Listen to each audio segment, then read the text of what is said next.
Oh, yeah.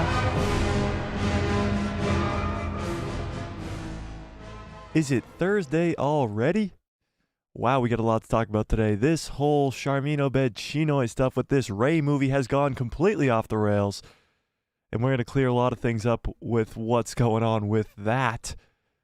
Also, we got some Ahsoka Season 2 news, and it's kind of bad news, but that's okay. And we got some possible new Star Wars movies from other directors, which kind of sound really, really cool.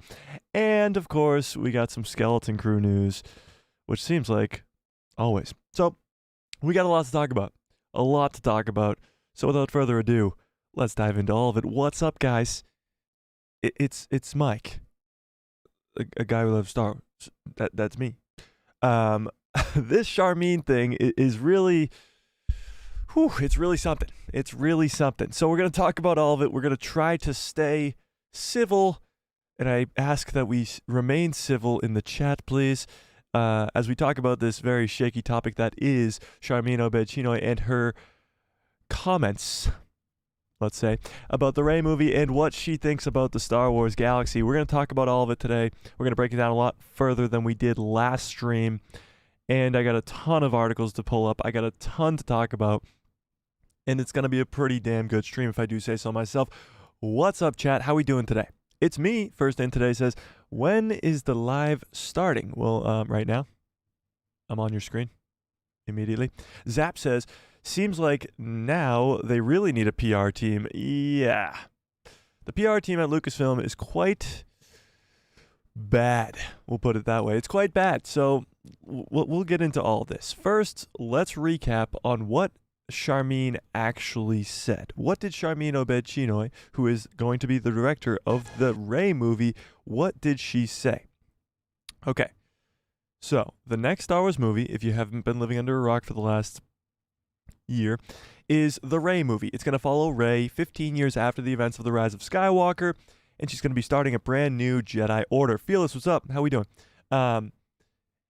A lot of fans, just based off of that alone, are kind of upset about this whole Rey movie. They don't want to see more of this character. They were completely turned off by the sequel trilogy because the sequel trilogy completely divided the fandom, and they don't want that story to continue, and that makes a lot of sense.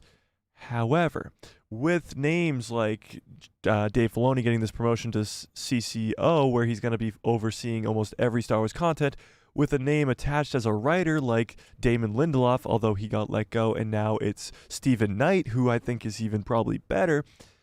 Even with those big names or good names attached to this project, you have a director in Sharmeen Obaid-Chinoy who has zero experience with Star Wars and very little experience with directing at all. She's mostly from short films and has only really done 2 episodes of the Miss Marvel show. Now, what she's saying about this movie, which is supposed to begin filming this year, has angered a lot of fans. It seems like everything she says now is angering a lot of fans. So let's recap on what she actually said. So this is Sharmeen. This was on CNN. This is how they started off their year. This was January 1st, I think very close after the ball dropped or something like that. I'm not too sure. But this was quite the wrong thing to say to start off the year for Star Wars, and you can tell online. This is Sharmeen Obaid-Chinoy talking about the Rey movie. You know, I'm very thrilled about the project because I think what we are about to create is something very special. And we're in 2024 now. And I think it's about time that we had a woman come forward to shape the story in a galaxy far, far away.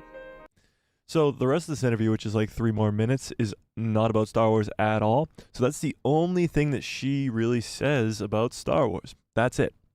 Let's rewatch it. You know, I'm very thrilled about the project because I think what we are about to create is something very special. Boom. Stop right there. Don't say another word, Sharmeen. You did fantastic. What we're about to do is going to be very, very special. If she stopped there, none of this would be happening. We wouldn't even be having this conversation. I probably wouldn't even have pulled up this clip, but she continues. And we're in 2024 now, and I think it's about time that we had a woman come forward to shape the story in a galaxy far, far away. It's about time we had a woman come in to shape the galaxy far, far away. That is really what has been making the fandom go crazy, okay? And it's not the fact, or maybe it is for some crazy fans, but those people are just stupid and dumb. It's not the fact that she said that it's a woman. This is not what's going on here.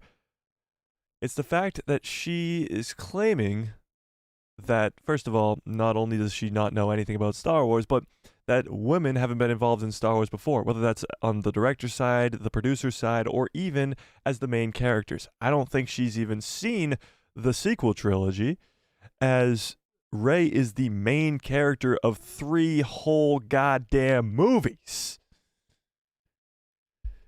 It just seems a little strange. So we're going to pull this up in the chat right now, and we're going to say this.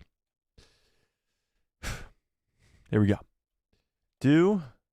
Or let's just put it this way, actually, first. Are you, well, why is it, oh, I got cap lock on. Are you going to see the Rey movie? We've had very mixed reviews when it comes to this poll, and I've pulled this up many times. So I'm going to leave this one up for the majority of the stream today and see where this ends. Because I posted on Twitter, are you going to go see the Rey movie in theaters when it releases in 2026? And actually, on Twitter, it was a more profound yes than anything, honestly. Maybe it was just the people commenting on the post. Maybe it was something along those lines. But I want to see what you guys think. Fearless says, well, there's Ahsoka already, and Sabine, and oh yeah, there was Leia and Padme. Yeah. So I think, honestly, what's going on here is Sharmeen just doesn't know Star Wars.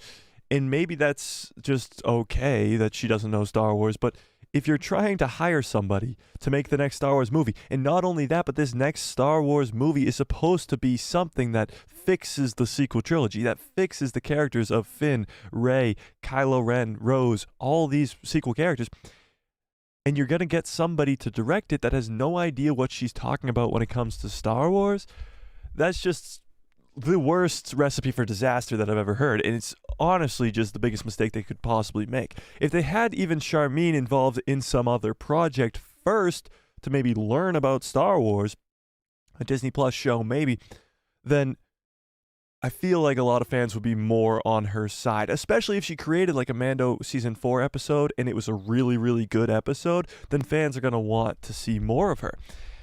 Right now, all we know is Sharmeen is directing this movie and she doesn't know shit, at least about Star Wars. I could not tell you anything else about this. I don't know the lady at all. All I know from what she said is she really just doesn't understand the galaxy far, far away. And it's really a bummer. It really is a bummer that this is who is directing the Rey movie, because honestly, although the Rey movie sounds like a bad idea, there is a possibility that this story could be good and set us up for a future post-Skywalker saga where there's a lot of story to be told with Grogu and other future characters. And this Rey movie could give us the good beginning to get that story moving. If Sharmeen wasn't involved. Sharmeen being involved in this movie, all the things that come out of her mouth so far have been disastrous. Every time she opens her mouth, it seems to be the topic of conversation in a negative way online. So I think the PR team, yes, as Zap said in the chat, needs to kind of get their head out of their ass, or even if the PR team at Lucasfilm even exists, because the public relations really sucks. And this isn't the first time. This really is not the first time. And a lot of people are kind of like, oh, you're overreacting to this, Sharmeen. She just said something, like, who cares, whatever. There's a reason that we're overreacting to this. We've lived through this before with the sequel trilogy, and we didn't really care enough then. When Rian Johnson came in and started spewing all this nonsense, nobody really cared all too much. There were some fans that were like, hey guys, what is he saying? We should probably listen to this. This guy is not the right guy for the job. But at the time, The Force Awakens was good enough to please fans. Coming off of Rogue One, fans were really, really hyped up on Star Wars. And when Rian Johnson was saying all this craziness, they didn't really care. Fans just didn't really care. They were like, okay, maybe he'll give us something that we've never seen before in Star Wars, and that could be a good thing. Little did we know it would completely divide the fandom and lead us to where we are now in the Star Wars fandom with a completely divisive group of folk. So, with that being said, this is sort of, fans have already learned their lesson from Rian Johnson in The Last Jedi, and they don't want to repeat the past. Only, when did Last Jedi come out? 2017? Only 7 years later. Wait, what year is it this year? 7 years later. Only 7 years later, they don't want to repeat the same mistake. And fans want to get in front of this. And maybe it's possible that we could replace Sharmeen with somebody else, or Sharmeen could get some Disney Plus experience with Star Wars or something along those lines, where she's not involved in the Rey movie. Now, I think fans are just, of course, very passionate about Star Wars, and that's why we're all here today. But the problem with this is Rian Johnson.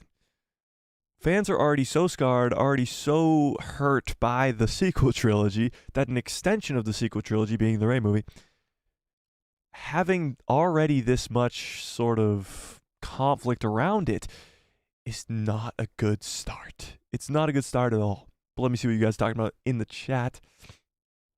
Fearless says, I voted no on the poll, and I will watch it when it drops on Disney Plus. All right, Fearless, I got a follow-up question to that. What would it take for you to go see it in the movies? I'm not saying, like, please go see it in the movies. I'm more saying, like, what would have to happen, or who would have to tell you that it was good for you to go watch it in the movies? What would have to go down in that movie? Zap says, I don't know. I think the person who wrote the script, who is to blame, really, wrote the script for the Rey movie, Zap? Well, the Rey movie script, I believe, has just been finished, or it's being finished up by Stephen Knight right now. So there is no, like, Sharmeen doesn't really know what she's referring to. They have a concept of what the story is going to be. Daisy Ridley has talked about this a few months ago. They know what the story is going to be. They just don't have the full script yet. So Sharmeen probably does know what the story is. But to your point, it's the person who writes the script's fault.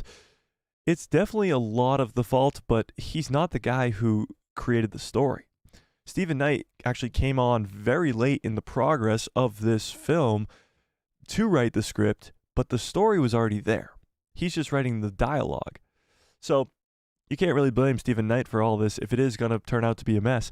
However, if the story is good and the dialogue is good, because we've seen bad dialogue before, i.e. The Rise of Skywalker. They fly now. Somehow Palpatine returned. I mean, it goes on and on. Rey Skywalker. There's been bad dialogue. So you can blame the writers for stuff like that for sure. But right now, there's no writer to blame. Stephen Knight might not have even finished the script yet. So we can't really see. Can't really tell. Zap follows up and says, that's why if they had a PR team that scripts everything and she has to read it, then this would not have passed. Yes, exactly. If they had some sort of PR team over at Lucasfilm, one of the biggest companies in the world, in Disney, doesn't even have people looking over what their people are saying. It's insane, because they have employees on Twitter, or X, formerly known as Twitter, that are spewing out nonsense, fighting with fans. They really just got nothing over there. They got no PR team at all. And if they do, they are really bad at their job. Really bad. Because stuff like this just should never happen. There should never be sort of this negative story or negative connotation to a story when it comes to a Star Wars film from the director of the film. Like, that's not something that should happen. And this goes, again, all the way back to the beginning of the sequel trilogy. J.J. Abrams saying crazy stuff on talk shows. Rian Johnson saying crazy stuff about his movie. Like, it goes on and on and on. There's never been a PR team since, or there probably is, but they suck, since Disney has bought the company. It's a disaster. Fearless says, okay, let's break it down. She is just the director. She didn't write the script. Does she have anything to do with the script? Well, yeah, of course she has something to do with the script. She is the director of the film, but she's not writing the script. Stephen Knight is writing the script. The story is already set in stone. The story's already set. Now, will the ending maybe change throughout production? Maybe, possibly, yes, sure. But the story is set before the writer even gets it, and we know that the writer before was Damon Lindelof, and then it switched over to Stephen Knight, so now Stephen's working on the script.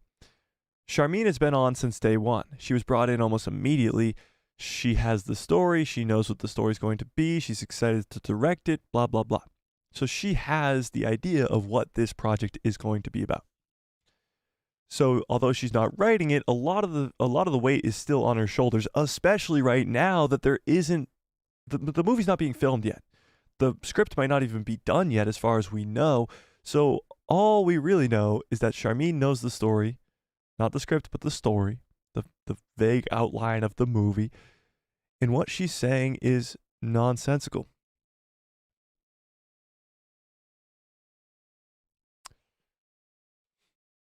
Jay, what's up? Jay says, "Hi Mike, how's your day?" My day's going good, Jay. I'm excited for this stream, that's for sure. Does she have a say with the script? I think she does, of course. As the director, she can direct actors to say any sort of lines. But again, production hasn't started on this film yet. They haven't, or production has, but filming hasn't begun on this film yet. So she's not directing yet. She's not really working on this movie yet. It's still being written. Yeah. Zap says, no, they have to write scripts for the CNN interview. I agree. I think there should be at least a PR team sitting next to Sharmeen, telling her what she can and cannot say. And I think the first thing on that list should probably be just in bold letters, try not to anger fans. And especially at the discourse of Disney now, they probably should try to stay away from any sort of divisive topics. Now, that could mean anything from which character's better to this whole wokeness going around. Like, even either side of the whole thing. Like, you can go far one way, far the other way. Just stay out of the conversation entirely. It doesn't even deserve to be in the conversation when you're talking about a Star Wars project. It has nothing to do with it. You can praise her for being the first ever female to direct a Star Wars movie because that's a huge accomplishment. However, there's no reason to make that the forefront of the conversation when you're talking about a Star Wars project. It's a great accomplishment. They should be praised for this. But if the movie sucks, if the story sucks, and if the directing sucks, then you're setting yourself up for failure. Yeah. Austin Snow, what's up, says, no way that I'm going to see this Rey movie. No way at all, Austin. No way at all. Fearless says, nothing can make me go watch this movie. The disaster of The Rise of Skywalker is still in my bones. All right. Well, let me pitch this to you, Fearless. What if you hear from a very respectable person in your life, I don't care who, somebody that you really do sort of take their consideration, take their perspective into consideration, and they come to you and say, this is the best Star Wars movie I've ever seen in my life. They fixed the character of Rey. They fixed the character of Finn. There's this brand new villain that you cannot miss. The brand new cast of younglings of Jedi is so cool. The way that they set up the new Republic, the new Republic, is so cool. The future of Star Wars is looking pretty damn bright now. Grogu's in it. Ahsoka's in it. Like, if somebody comes to you and says all these things, does that change your mind? Would that make you want to go see this movie? Like, would you risk missing out on possibly the greatest Star Wars movie ever if someone who you respected came to you and said, this is it? I mean, you did say nothing will make you go see this movie.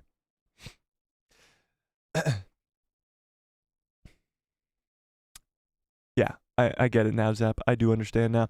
Fearless says, all right, if she's a good director, then she should be able to make the best of the script, shouldn't she? I agree. I think the script is going to be incredible. It's Stephen Knight. Stephen Knight created one of the greatest shows. I will still go down on that blade. of all time with Peaky Blinders. If any of you have seen that show, you know what I'm talking about. It's one of the greatest shows ever. And he's an incredible writer, so I have no doubt that he's going to write an incredible script. I guess we'll just have to wait and see. Here's the thing. From day one, it could be just completely messed up. If the story sucks, then there's nothing that Stephen Knight can do to make a good script, you know? Zap says, she's not writing the movie script, but I'm talking about the CNN script Lucasfilm gave her to read. Well, clearly there was no script involved in that interview, and that's probably the problem. She probably should have had it, yes. The Photo Viper, what's up, says, she is an activist. As soon as she opens her mouth, I knew I wouldn't be watching her film. Yes, so she is this outgoing activist. And that's perfectly okay with me. I don't care. But as soon as it becomes involved with her directing a Star Wars movie, that's when it becomes an issue. And like you said, as soon as she opened her mouth, you knew that she was going to say something that would anger the fans. That's the problem. You can't hire somebody who's like that. You don't want to anger your whole entire fandom. Stupid. Jon Snow says, oh wait, Disney Star Wars has went awful. I'm confused. Zap says, okay, I'd think that they would give her something to memorize. You would think, but I don't think like Lucasfilm's involved in that interview at all. I don't think there's anyone telling her what to say, what to do, nothing. I think Lucasfilm is letting their creatives, directors, whoever, just go do whatever they want. I don't think there's anybody. I'm sure like they have to sign something and they're probably told like, be nice.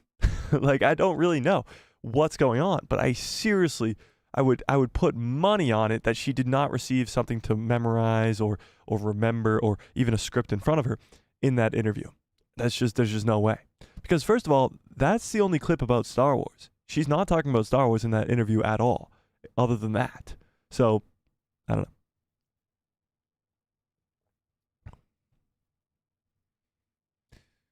Fearless says, well, even then, I probably won't go see it. Tastes differ, and what they like might still not be what I like. I know my friends, and they are not really Star Wars fans.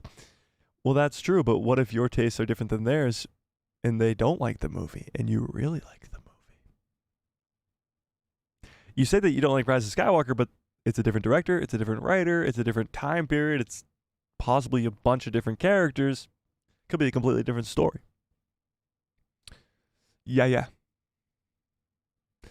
Austin Snow says, honestly, I can't wait till The Acolyte. Acolyte's going to be really, really good. I hope we get some sort of announcement when it comes to release dates for shows this year, because right now we're just sitting in the dark. But yes, I'm excited for Acolyte too. Yeah. Zap says, I mean, don't they set up these interviews? Well, yeah, obviously they set up this interview. CNN set up this interview with Sharmeen. But again, it wasn't really the main focus of conversation. Star Wars, that is. It was more about like this, how she's an activist or something. I forget. I watched the rest of the interview once, but yeah. Fearless says, I say if the script is good and she's a super good director, this film will be a good one. I agree. I absolutely agree. If she's this great director as they claim, and the script is really, really good, this movie could be great. That has nothing to do with the conversation we're talking about today. The problem that we're having right now is that although this film could be a masterpiece, although this film could flop miserably, doesn't matter. As long as this lady is angering the fandom, this movie is going to go down, down, down. Think about it this way. We've talked about Indiana Jones 5 at length, Indiana Jones: The Dial of Destiny, that came out over the summer, and a lot of you have come into my chat and said that that movie was good. You enjoyed it a whole lot. I still have yet to see it.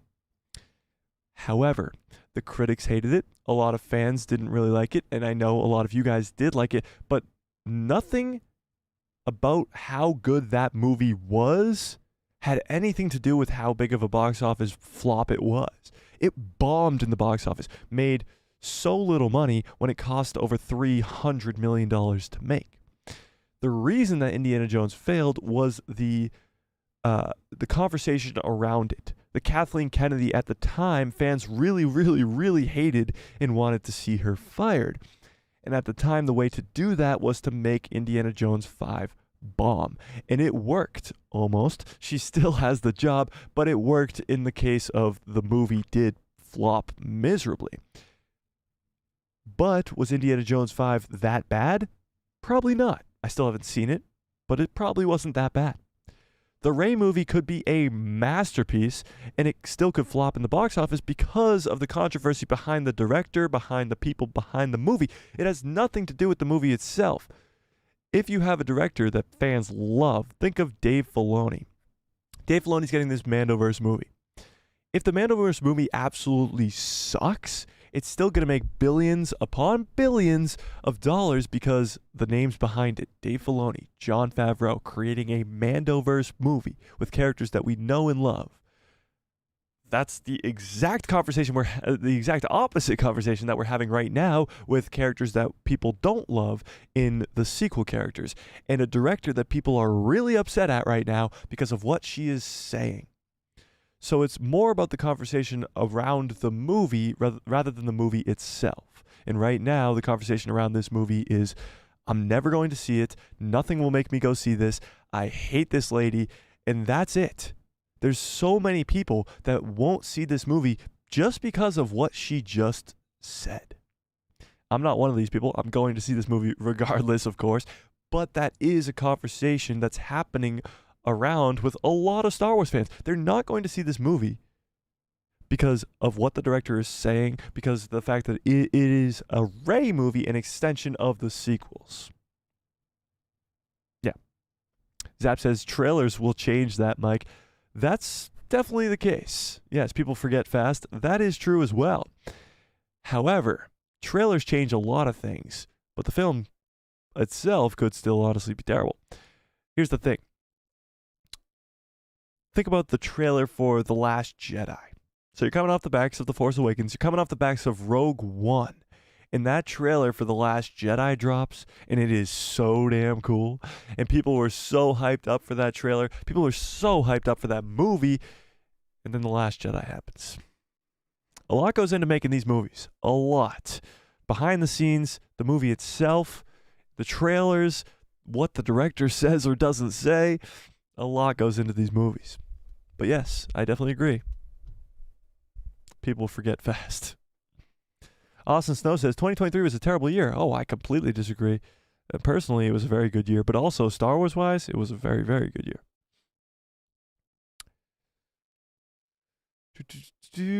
Where was I? Austin Snow says, be mad at me, but I'm excited for The Acolyte. I'm not mad at you. I'm excited for The Acolyte too.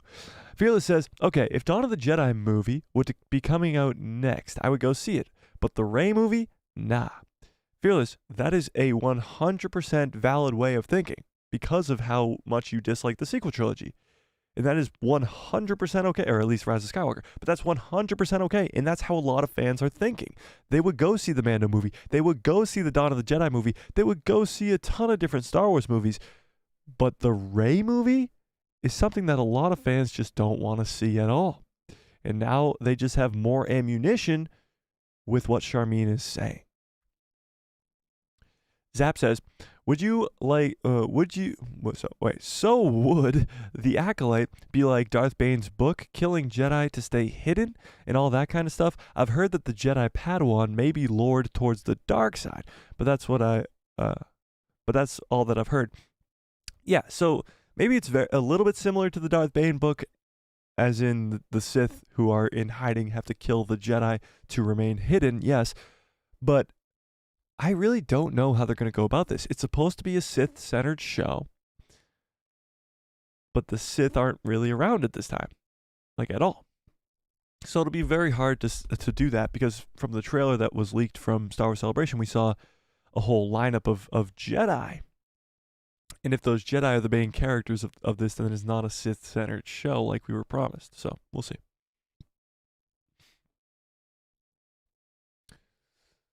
Jay says, I think that people aren't going to watch it because the fans don't like Sharmeen. Well, yeah, that's definitely one of the things that will. Here's the thing: if you're losing any fans, because of what a director said about the movie, then you're in a bad spot. You're making a mistake somewhere. Along the lines, you're making a mistake. If what a director is saying about a movie it has any negative connotation to said movie, you're making a mistake. Somewhere down the line, you made a mistake. Maybe it was hiring the lady. Maybe it was allowing her to say whatever she wanted. Who knows? But somewhere along the line, you made a mistake just purely due to the fact that fans are upset because of what a director said about a movie.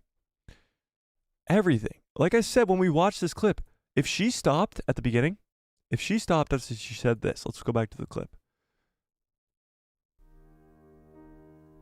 You know, I'm very thrilled about the project because I think what we are about to create is something very special.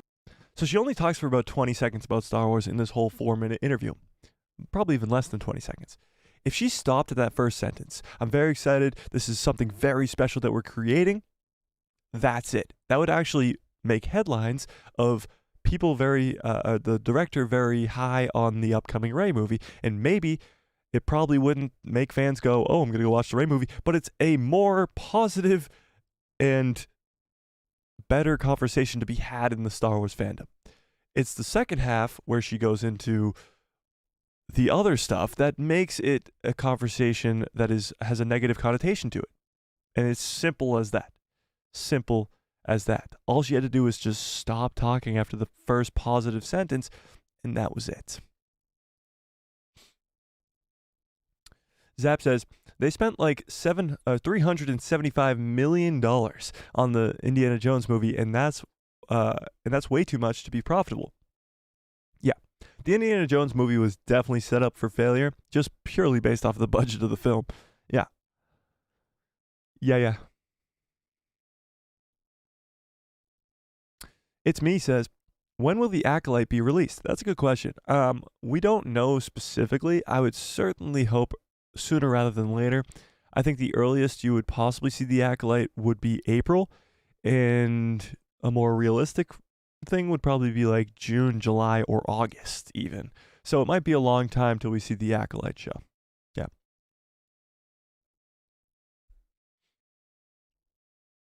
Fearless says, yeah, they really blew it with the sequels.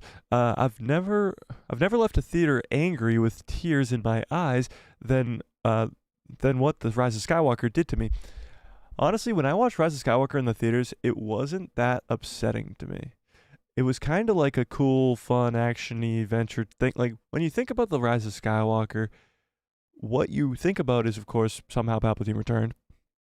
And you think about Rey Skywalker and how big of a disaster that was. But when you look at The Rise of Skywalker just as its own film, it is kind of a cool, fun action adventure. If you don't think about all the freaking plot holes involved, the Death Star somehow remaining intact after we saw it blown to smithereens, and just countless others, from the freaking blade that literally like shows her where to go when she pulls. Like, just what are we doing?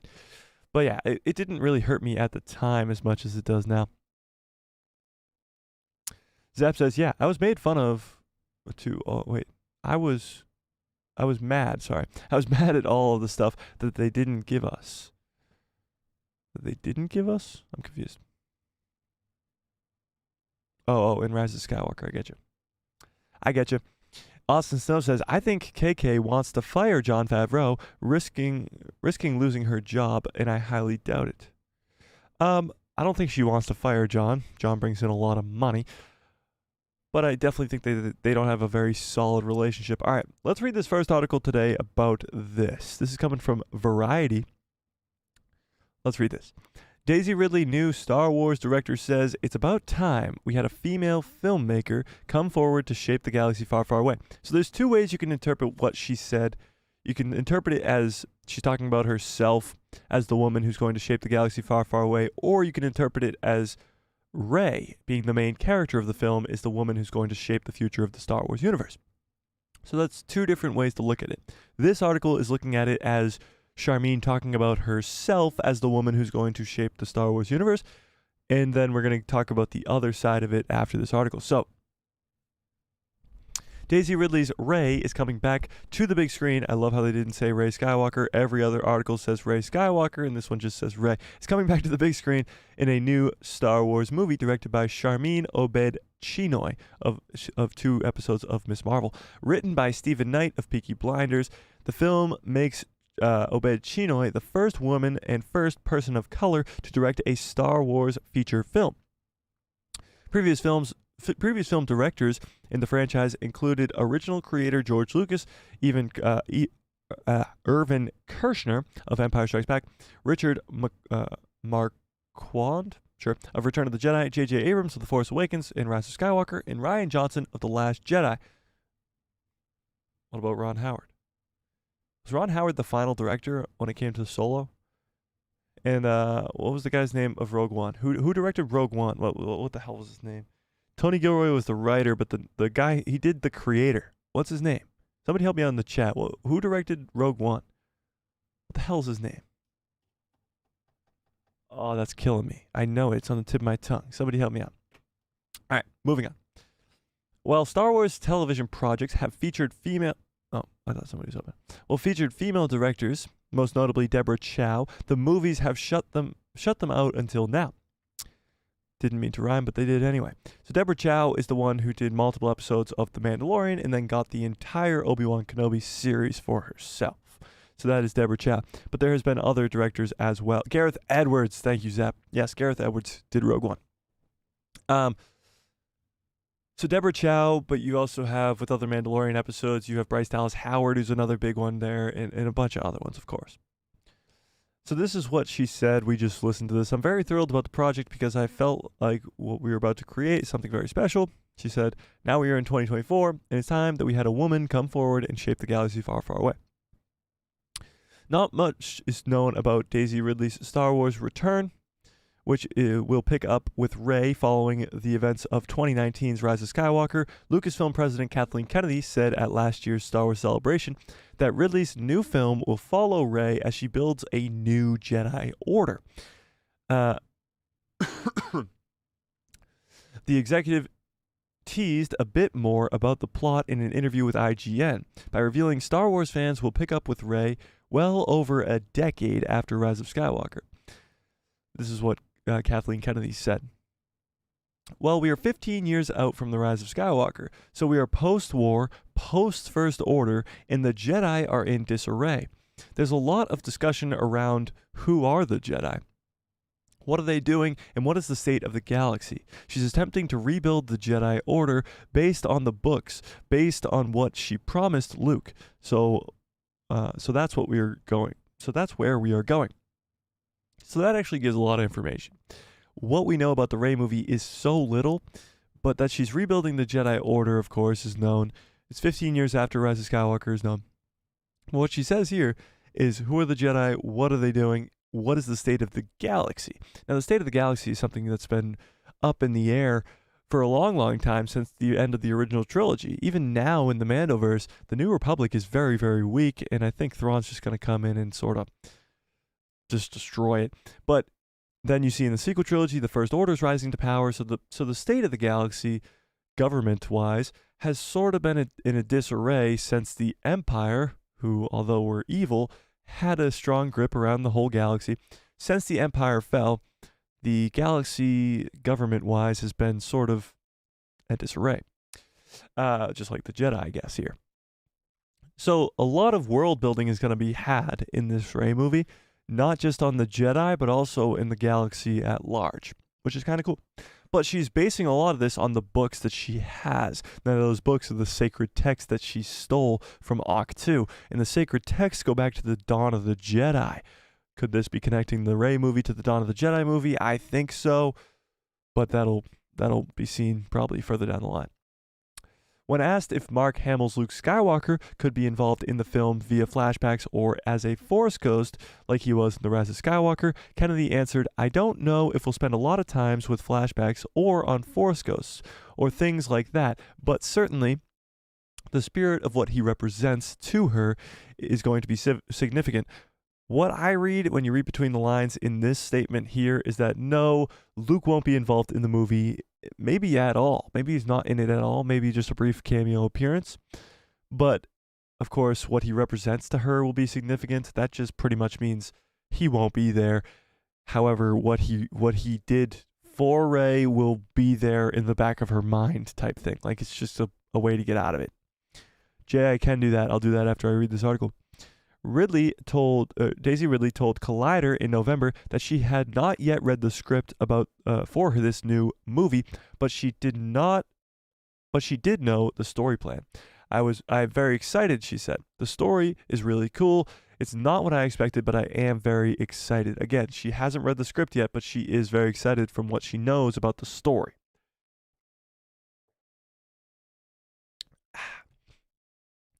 In an interview with Variety at Star Wars Celebration, Kathleen Kennedy said Daisy Ridley was out of her mind excited to return to the franchise as Rey. Of course, she's not going to say that she was miserable when she heard the news.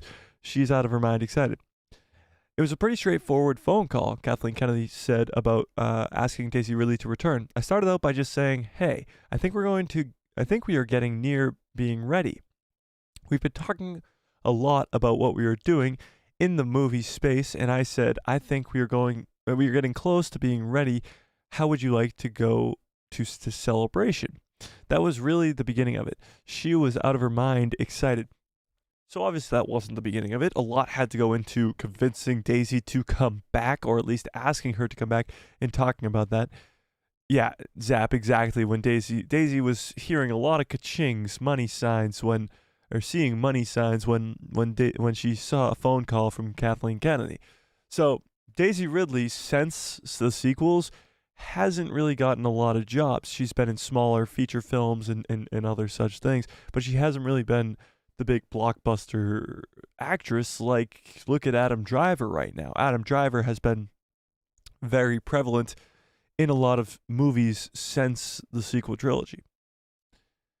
In addition to Sharmeen Obaid-Chinoy's Rey movie, Lucasfilm is also developing 2 more Star Wars movies, an origin story for the Force directed by James Mangold, and a film from franchise veteran Dave Filoni that will wrap up the story being told across television series such as The Mandalorian and Ahsoka.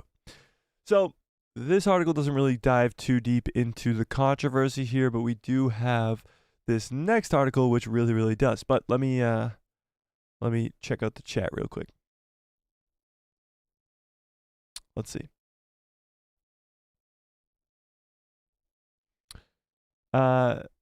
Fearless says it also was the obvious retconning of certain things around the movie and there was no moment to take in a scene. It was like bam, bam, bam, next scene, next scene. Oh, you're talking about Rise of Skywalker.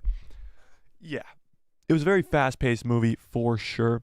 And like you said too, the retconning of The Last Jedi was a lot. When you have the whole Luke Skywalker character and how fans didn't like that, so they tried to change it just in one movie, and he was like, I was wrong. And that was pretty much it. It's like, okay, sure, whatever. They did try to retcon a lot of stuff for sure. J.J. Abrams was okay. They just should have kept him through the trilogy. Maybe it would have been better. Yeah, I think if J.J. was director of all 3 movies, it would have been a lot better. Maybe not, but I think honestly, it probably would have been a lot better. If you have one, at least, creative mind controlling an entire story, it won't be nearly as long as, or nearly as crazy and divisive as going back and forth from director to director. Rian Johnson and J.J. Abrams clearly had 2 completely different visions when it came to the sequel trilogy, and that did not work. If it was one complete vision throughout the whole damn thing, then it probably would have been a lot better. Yeah. Zap says, did you like Rogue One? I loved Rogue One. Rogue One's probably my 3rd favorite Star Wars movie. So Jay says, Mike, can you rank the sequels? Can I rank them? Yes. Let me do it real quick, okay? So first is The Force Awakens. Force Awakens is probably a no-brainer to me, honestly. It is the best of the 3 movies. But this is where it actually gets really difficult. Although The Last Jedi completely sort of takes the character of Luke Skywalker and just goes with the fandom with that character. The Rise of Skywalker has a ton of issues as well. But if it was something like, I only had 2 movies to choose from tonight, which one will I watch? Honestly, probably The Rise of Skywalker. So with that being said, I'm probably going to go 7, 9, 8. Force Awakens, Rise of Skywalker, Last Jedi. But again, Force Awakens is like all the way up here, and the 2 others are neck and neck all the way down there. Yeah. How would you rank the sequel trilogy? Everybody rank the sequel trilogies in the chat right now. Just go 7, 8, 9, or 8, 9, 7, or 9, 7, 8, or 7, 9, 7. Just do it. Just do it. KK ruins everything she touches. Not necessarily. I mean, you look at all the old projects that she used to do in the like 80s, 90s with like E.T. She had her hands on E.T. and that didn't change it. Jay, you got the same list as me. 7, 9, 8. There you go. Rogue One over The Force Awakens? Yeah. 100%. Yeah. 1,000%. Rogue One over The Force Awakens all day long. Tony, what's up? Tony says, yeah, I'll see the Rey movie sometime. I'll definitely see it in the theaters. It's whether or not I'm going to see it multiple times in the theaters is how good of a movie it is, honestly. Yeah. Mariana, what's up? Mariana says, oh my God, the comments are going viral and being covered by mainstream outlets. This is insane. Sharmeen's comments, I meant. By the way, I just scored an autograph from Gina Carano at MegaCon in Orlando. Oh, that's awesome. That's very, very cool. I didn't know that Gina was still going to cons, honestly. I didn't know if that was a possibility. I guess, yeah, they can't really stop her from going to cons, huh? But that's actually very cool. And yes, these comments are really going crazy. I mean, it's the front, like you look up Star Wars. I always, every morning when I wake up, I do what every normal human being does. And the first thing I do is I look up Star Wars news. And today I was like, what's the live stream going to be about today? Because we already kind of talked about this on last stream. It was a little bit towards the end, but we talked about it. The Sharmeen stuff. And I looked up Star Wars news, and usually it's like one story and then another story and maybe a smaller story and a smaller story and a bigger story and a smaller story. They were all Sharmeen Obaid-Chinoy stories. All the director of the Rey movie said this. This is happening. So I had no other option. This is the topic of conversation today because it is such an important thing in the next Star Wars movie. But that's actually really cool that you got Gina Carano's autograph. That is awesome.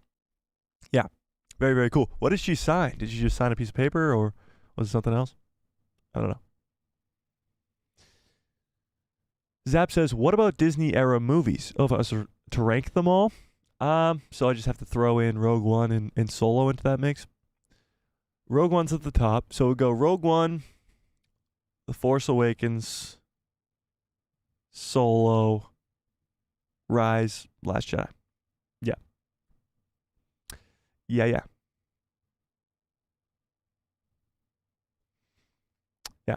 All right, let's see. Fearless says 7, 8, 9. Okay. Just in order. I get you. Austin Snow says 7, 9, 8. 7, 9, 8 from Mariana as well.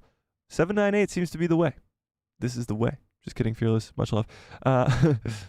Rogue One is the best. Rogue One is probably the best Disney Star Wars movie. I mean, not even probably. It is the best Disney Star Wars movie, let's be honest. Is anybody else not think that Rogue One is the best Disney Star Wars era movie? Zap says, who knows when we will get the next movie? Well, there's set release dates that they have to meet. So if the Rey movie is the next movie, it will come out on May 22nd of 2026. That is the spit my tongue. That is the next release date for a Star Wars movie. Is May 22nd of 2026. So in about 2 years, in like 5-ish months, we'll be seeing the next Star Wars movie, and it's most likely going to be a Rey movie. Zap says, yeah, I know it was a joke, Mike. Yeah, I know, true, but some people don't know that is the next date for a Star Wars movie.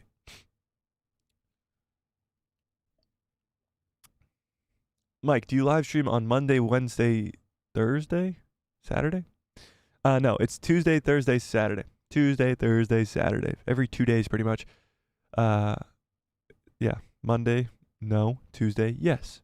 Wednesday, no. Thursday, yes. Friday, no. Saturday, yes. So, Tuesday, Thursday, Saturday. Mariana says, she is going to sign my drawing of Cara Dune. Did you draw the Cara Dune? That's pretty sick. Fearless says, everything good, Mike? Yeah, everything's great. All good? I mean, yeah, everything's great. What do you mean? I'm good. Are you good? I'm good. You good? I'm good. You good? By the way, right now, 58% of you guys will not be seeing the Rey movie, which is crazy. We're going to keep it up, but that's crazy. Crazy, crazy. All right, now let's get into more of a controversial article about this news from today. This is coming from Yahoo, actually, the Gizmondo. The culture war is already coming for Star Wars' Rey movie. Rey movie, Rey movie, Rey movie, Rey movie. All right, so that's, of course, Daisy Ridley, Kathleen Kennedy, and Sharmeen right there. Somehow, Toxic Fandom has returned. What an opening line. Somehow, Toxic Fandom has returned. That's amazing. And at the mere mention of Star Wars and woman, no less. Oh, this is going to be a great article. I have not read this article clearly. I did not screen this article, so I don't know what it says. But right off the bat, it's off to a very, very good start. A very good start. Okay. Whew. Okay. Nonsensical. Nonsensical.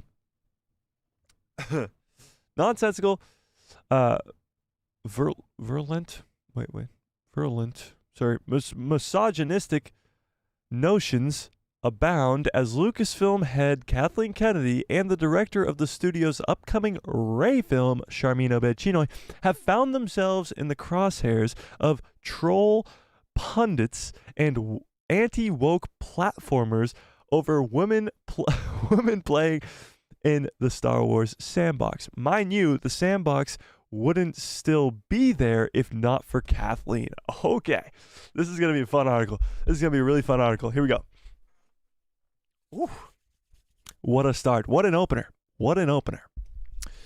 Disney and Marvel Studios recently handling or throwing under the bus the Marvel's director Nia DaCosta brings into question if the corporation is ready to step up and defend its marginalized talent against the onslaught of pundits and loudmouths as the little things set them off. Here we go. Most recently, as reported by The Wrap, right-wing commentator Ben Shapiro calls Kathleen Kennedy the worst entertainment executive I've ever seen in my life, end quote. Which is rich coming from a failed screenwriter, as the internet properly called out. Wow. Can you tell that this whoever's writing this article has some clear side of the point of view on this one? Usually when you're writing an article or you're hosting a Star Wars show on YouTube, you tend to sort of play the middle ground and sort of not anger a lot of people and try to think about this logically, and that's not really the case here. Here we go. Toxic men. Whew, love it. Refusing to read past the first part just proves her point. Okay, so let's see if I'm a toxic man. I read past the first point, didn't I? I believe I did. Should we stop reading the article now to make a point? Toxic men refusing to read past the first part of the article. How's your day today? Is your day good today? How are you today? These same fans refusing to accept that they might be what's wrong with Star Wars, or that they've also been made uncomfortable by recent Star Wars films made by male directors. Dun dun dun. Damn. Calling them out. Calling them out. In their minds, these men get more of a professional pass because they are men. And yet, the woman who helped bring us all Star Wars and a director who deserves to make a movie of her own on her own merit gets dragged. Talking about Sharmeen and Kathleen Kennedy. That's pathetic. And as the discourse continues to get amplified on X, formerly known as Twitter, the unchecked, oh my God, cesspool of internet commentary, it's up to, this is pretty funny, the unchecked cesspool of internet commentary, as this person clearly was unchecked when they wrote this article. It's up to Disney to prove once again it's more the outed performance performative diversity allies and the company that lets down talent such as the Marvel's Nia DaCosta, as well as Star Wars Daisy Ridley, John Boyega, and Kelly Marie Tran, who plays Rose, and others. So let's take a second here before we continue. This is a lot to go over here. So what this article is pretty much saying, which is very, very, very wrong, so to say, but also right at the same time, just saying it in the wrong way. A lot of fans, now what they're talking about is the minority of fans. These are the people that are very toxic in the fandom. They don't really like anything Star Wars. They're the people who complain to complain to complain. I think we have a very valid reason to be complaining about what Sharmeen said. Now, this article is not really focused too much on what Sharmeen said. And of course, we've talked about why we have reason to complain about what Sharmeen said. But there is plenty, an endless amount of reasons to complain about Kathleen Kennedy's reign of Star Wars over the last 12 years. So that alone is kind of negating what this person is saying. And of course, the comment about Twitter, when this is clearly the same sort of outlet here. Just the exact opposite. However, it is saying a lot of true things as well, as, of course, characters like Daisy Ridley's, John Boyega's, and Kelly's in the sequel trilogy were treated extremely poorly by Disney themselves as well in promotion for the movie and in taking care of the characters' arcs. So as poorly as fans treated those characters, it's because of the arcs that they went on in the movies that they watched that were created by Disney themselves. And that's the reason that people hated on the characters. Now, hating on the actors is a completely different thing. That's absolutely wrong. That should never happen. The actors are there to do a part. They played the part. They listened to what the directors and writers told them to do, and they performed it to the way that they thought that they should. The actors should never be at fault for that. So for anyone who gave crap to actors for their performances, that's on you. You're an idiot. But if you're giving crap to Disney for how they portrayed these characters, then yes, that is a 100% viable argument. Let's keep going. I'm loving this article for how wrong it is, but at the same time, it's kind of right. And we get to break it down. Marginalized creatives deserve more protection when internet spawns misogyny and racism swirling around their projects. And Disney, a studio with all the resources to do so, should make more of an effort to bet on them in their future. So what they're saying is Disney should back these people for what they're saying, instead of just letting them sort of get crapped on the interwebs. I think the exact opposite, or not the exact opposite, I think this should never have happened in the first place, where they should be more in control of what their creatives are saying rather than trying to back what they do say when what they say is unfiltered and unregulated by what the company wants them to say. Want more iOS 9 news? Check out blah, blah, blah. Okay. And that's it, I guess. So this article really went into more of Disney should back the creatives that are saying these crazy things. And I think that's the wrong way to go about this. I think Disney should get in front of it instead of behind it, where they should get ahead of the problem before it even happens with a PR team, a better PR team, or some sort of script for them to read instead. But that is quite the article, I must say. I did not expect that, and it was quite actually refreshing to disagree with an article every once in a while. All right, I do have a third article. Actually, third or fourth? Yeah, I got a third article before we move on from this whole Sharmeen shit. Tony says, did everyone smash that like button? Did everybody smash that like button? Should we check? Can we get some freaking likes on this video? God damn. Thanks, Tony. I appreciate that. Zap says, she's got some beef, but it's pretty enjoyable.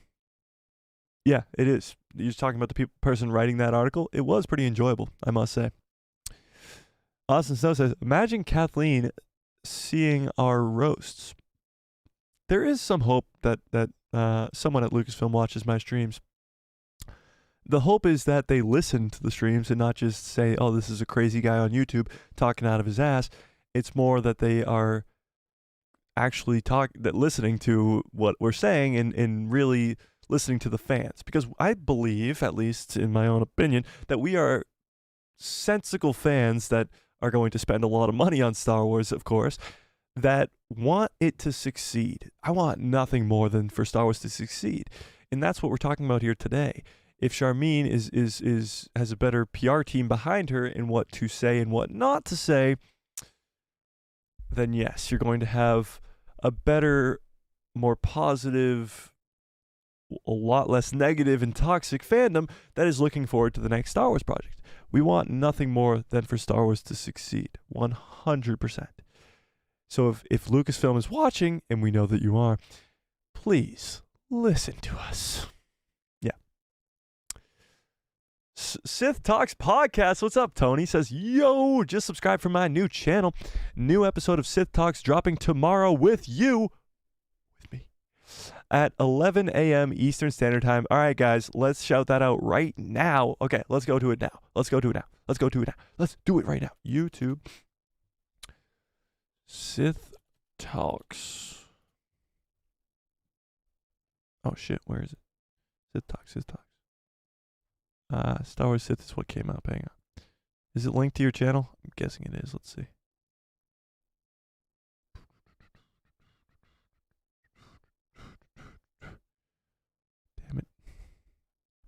Damn it. Let's see. No. Hang on. I'll find it. Oh, found it. Okay, here we go. Boom. All right, I was already subscribed, of course. Okay, so, guys, immediately go subscribe to Sith Talks Podcast. Tomorrow, this is our boy Tony. Tomorrow, me and Tony he'll be releasing at 11 a.m. Eastern Standard Time, something we talked about on Monday, Tuesday, something like that. We pre-recorded an awesome conversation about Star Wars for about like almost 2 hours. We went for so long because we were just talking because it's a lot of fun to talk about Star Wars. So that comes out tomorrow at 11 a.m. Eastern Standard Time. Do not be late for that. That's going to drop at 11 a.m. and it's going to be awesome. It was a very fun conversation and you don't want to miss that. And go, of course, subscribe to our boy Tony at at Sith Talk Podcast. Let's go do that. And of course, hit that bell, of course. Hit that bell while you're at it. And don't miss out on that. 11 a.m. Eastern Standard Time. Tomorrow, me and Tony sit down and talk about Star Wars for like 2 hours, and it's incredible. It's so good. You don't want to miss that. It's a blast. It's a lot of fun. Yeah. Don't miss that. Don't miss it. Fearless says, hang on, wait. Okay. Yeah, we found it. Yes, that was so much fun. Yeah, it really was a lot of fun, so don't miss out on that. It's a great conversation, and we actually dive into a lot of stuff because Tony went to Star Wars Celebration last year and saw all these trailers that haven't been released yet. We talked about those. We also talk about a lot of future Star Wars content and what we think could happen like after all this. Because we got Bad Batch, we got Skeleton Crew, we got Acolyte, we got Tales, we got Mando in the movies, but what's after that? Because after that is only a year and a half away. The last Star Wars movie that's announced right now, or Star Wars show that's announced right now to come out on Disney Plus, is The Mandalorian Season 4, and that's supposed to come out in 2025, early 2025. So what's after that? That's sort of a lot of what we talked about as well. That's a lot of fun. Yeah. 100%. Tony says, you have so many Tonys or Anthonys on this channel. Yeah, I guess we do. At least 3. Yeah, for sure. It's a great name. Fearless says, see, that's why I like Reva. Strong, interesting, and black female character who even had the guts to take on Vader knowing that she'll lose, but people hated her character. I think Moses did a great job in Kenobi. I agree. I think Moses did a great job. I think just the character herself was written poorly. I think if she died to Vader in that fight when she tried to take him down as a distraction to let Obi-Wan escape, that probably would have went over better. Surviving the stab was problematic for a lot of Star Wars fans, for sure. Yeah. Fearless subscribed. Awesome. Yeah, everybody go subscribe to Sith Talks Podcast right now. All right. Let's dive into this final article about the conversation at hand, and then we can talk about some other cooler news, funner news, positiver news. It's a word, look it up. And we'll have some more fun with that because this Sharmeen stuff, I'm so over at this point. Just give us a great movie and shut your mouth. Just kidding. You can keep talking, but Lucasfilm PR team, please do your job. Okay. Rey's next Star Wars movie has already become controversial. That's to say the least. For the most absurd reason. Again, no lies seen here. It is a very absurd reason. Very. But let's talk about it. Rey's upcoming Star Wars movie, presumably titled Star Wars The New Jedi Order, that will not be the title. I can almost guarantee that it will not be the title of the next movie, but is already facing backlash for a ridiculous reason. Upon the announcement of the upcoming Star Wars movie at Star Wars Celebration in 2023, criticisms were being aimed at the project based on the sequel trilogy. A lot of fans didn't want to go see it because it was sequel-based and an extension of that trilogy, which is valid. The sequel films are often regarded as the worst-ranked Star Wars trilogy, with sections of the franchise fan base pinning a lot of their issues on the trilogy storytelling, writing, and characters, including Rey Palpatine. As such, the Star Wars fans, less than enthused about the sequels, only raised more concerns when it was announced that Rey Palpatine would return in an upcoming Star Wars project. Also attached, well, it's not even that. If you were to bring back Daisy Ridley and Rey and sort of continue that story further down the line, fans probably would be open to it. The fact that it's the first Star Wars movie since the sequel trilogy is more so what leads to fans not really enjoying that. It's been 4 years since there's been a Star Wars movie, almost 5 years now, since there's been a Star Wars movie in the movie theaters. And by the time that this movie gets released, it'll be 2026, meaning 7 years since The Rise of Skywalker was released. That's a long time for a Star Wars movie to not be in the theaters. After the sequel trilogy was so divisive, you're going to continue with the sequel trilogy? That alone just seems like a dumb thing. But then, of course, what Sharmeen says, which we're going to go over again here, angered fans even more. Also attached to the next Star Wars movie is Sharmeen Obaid-Chinoy as director, who recently voiced her excitement about the upcoming film in the franchise, stating, which we've heard this quote 1,000 times today. What's up, Pop the Bounty Collector and Catherine? How we doing? I'll get to your chats in just a second. Sharmeen says, I'm very thrilled about the project because I feel what we are going to do is create something very special. Again, should have stopped there, but she continued, we are in 2024 and it is about damn time. She did not say that. She says it's about time that we had a woman come forward to shape the story of the galaxy far, far away. In this second half of this quote is what angered a lot of fans over these last couple days.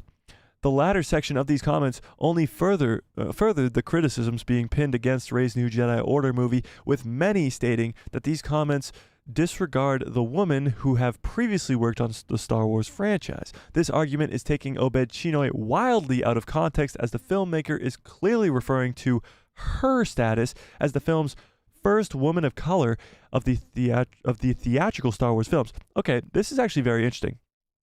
This argument has taken Sharmeen Obaid-Chinoy wildly out of context, as the filmmaker is clearly referring to herself in this statement. See, at first when I heard this statement, I did think that she was referring to herself. And then a lot of people commented on my short and said she's clearly referring to Rey being the main role of this movie. So in my video that I did yesterday, by the way, thank you all for watching that video. I really appreciate that. And if you haven't yet, go watch it, smash a like on it, and leave a comment. But I went into both sides of it, whether she was referring to herself as a creative or whether she was referring to Rey as a character. And that's why that video is so damn good, if I do say so myself. It really explores all sides of it.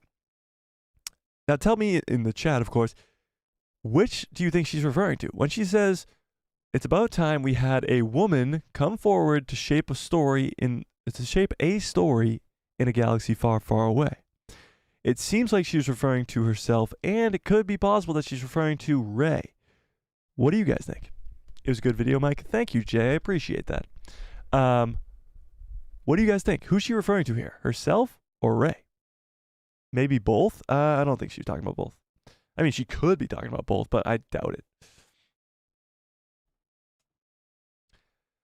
I lean more towards Rey, honestly, now. I could see herself, but I'm leaning more towards Rey. When you read it again, it says we are in 2024 now.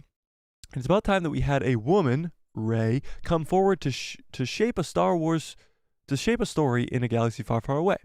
So Rey is the one who is shaping the story of Star Wars now by creating the new Jedi Order. But also, I guess she's creating the story. I mean, she's not writing the script, but she's creating the story and shaping the Star Wars future. I don't know. It could really go either way. However, this article here is stating that the fans are completely wrong and taking it out of context because she's referring to herself. Now, I actually, in the short that I posted, initially talked about herself and how she's not, of course, the first female director. She's the first female director of a movie, of course, but she's not the first female to be very important in creating and shaping the story in a galaxy far, far away. That's definitely true. So whatever, in any case, this statement is wrong.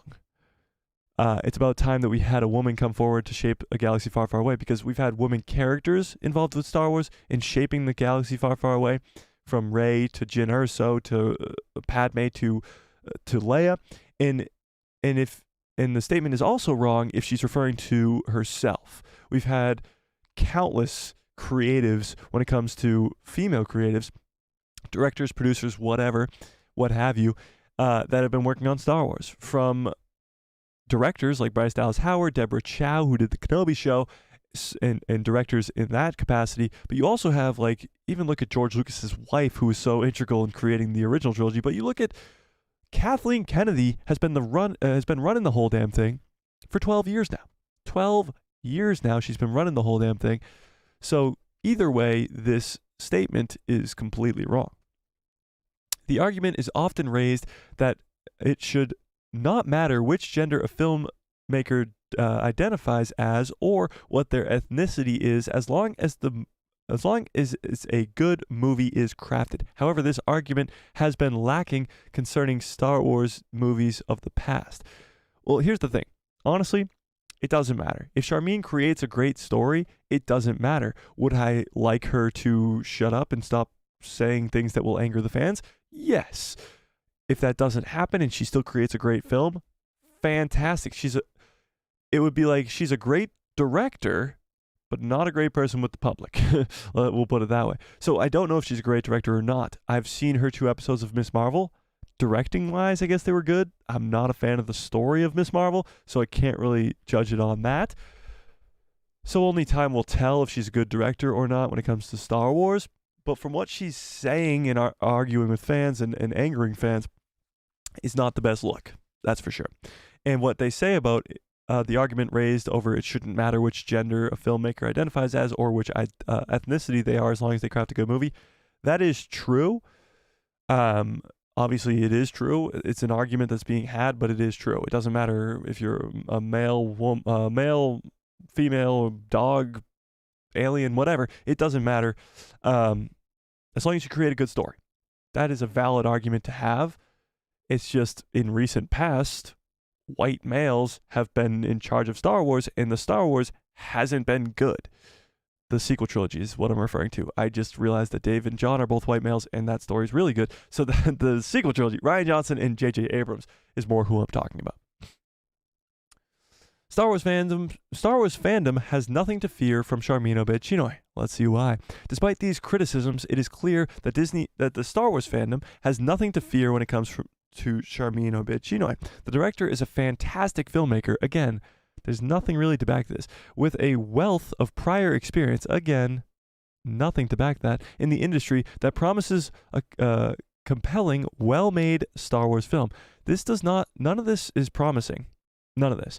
Because first of all, we don't know if she's a fantastic director because this wealth of prior experience is short films in 2 episodes of the Miss Marvel show. Although she won awards on short films, I'm not going to take somebody who creates really good short films and give them a Star Wars movie. So there is no real promises when it comes to her creating a well-made Star Wars film. Obaid-Chinoy's profile on the World Economic Forum outlines her fantastic prior work, as do her other credits in Hollywood. Sharmeen Obaid-Chinoy is known for directing 2 episodes of the Miss Marvel show. If she is known for that, that's your problem. Right off the bat, that's your problem. Think about what Dave Filoni's known for. Dave Filoni's known for the creation of so many incredible Star Wars projects, from the Clone Wars to Rebels to Ahsoka to The Mandalorian to Tales of the Jedi to all of it. He is involved in all of that. That is somebody who should be directing a Star Wars movie. Think about even James Mangold. James Mangold isn't known for directing 2 episodes of a Marvel show. We'll put it that way. A Marvel show. A subpar Marvel show. James Mangold's known for Logan, for Ford versus Ferrari, for incredible filmmaking ability. This is not what you want to be known for. One of the better episodes of that show was episode 5. Oh no. A heartwarming exploration of family amid the partition of India. Sure. Which Sharmeen Obaid-Chinoy helmed. All of these points towards Star Wars New Jedi Order being in extremely solid hands, and with criticisms being raised against the film, director arguing for some that it is entirely not necessary. I completely disagree with this last statement. The fact that she is most known for 2 episodes of Miss Marvel, and those 2 episodes of Miss Marvel, I mean, maybe they're good. They don't give me much hope. And that is not pointing towards this Star Wars movie being in good hands by any means. No, it is not. But I don't know. I think we got to sort of get past this. So let's put our final words of what we think about this into the chat now, so we can finally talk about it for the last time, hopefully the last time. Honestly, I hope there's a change from now until the release of this movie where whatever Sharmeen says from here on out is well thought out. I really hope we just never talk about Sharmeen again. Not in the sense of like that's a bad thing. If we don't talk about her again, that's great news, because so far every time we've talked about Sharmeen Obaid-Chinoy, it's been bad news. So if we're not talking about her, that's good news. That means she's not angering fans. That means she's creating and hopefully directing an incredible Star Wars movie instead of angering Star Wars fans. So hopefully we never have to talk about her again until the movie comes out. And then if the movie's really good, we can say Sharmeen is an incredible director. She did a fantastic job and all of that stuff. Until then, she should probably keep her mouth shut. Unless it's, of course, getting people excited for the movie rather than angering fans.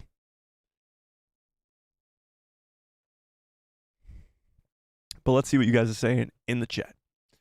Let's see it.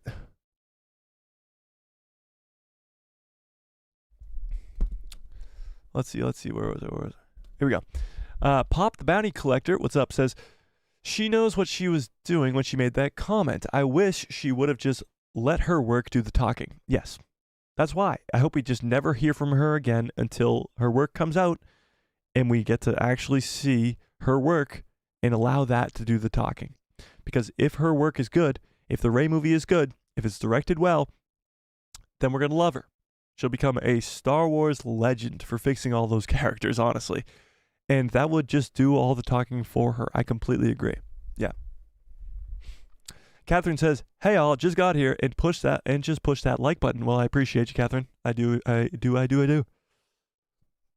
Pop the Bounty Collector says, "Directors should never make more headlines than the actual movie they are directing."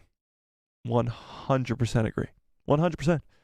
These should not be the headlines. We should be getting leaked things about the Rey movie instead. Possibly, like if Sharmeen came out and said, "Oh, I'm very excited for this. We got a really cool villain coming in," or "I'm very excited for this. What we're going to do with the character of Rey, you guys will never expect." She could have said so many cool things that would have got fans really, really excited. Instead, what she said angered everybody. Maybe not everybody, but most of the fandom. Angered a lot of them. And that's the problem. She could have said so many cool things. She could have been like, "We're bringing John back." And we would all be like, "John Boyega's back, let's go." She could have said so many things. But instead, she said what she said.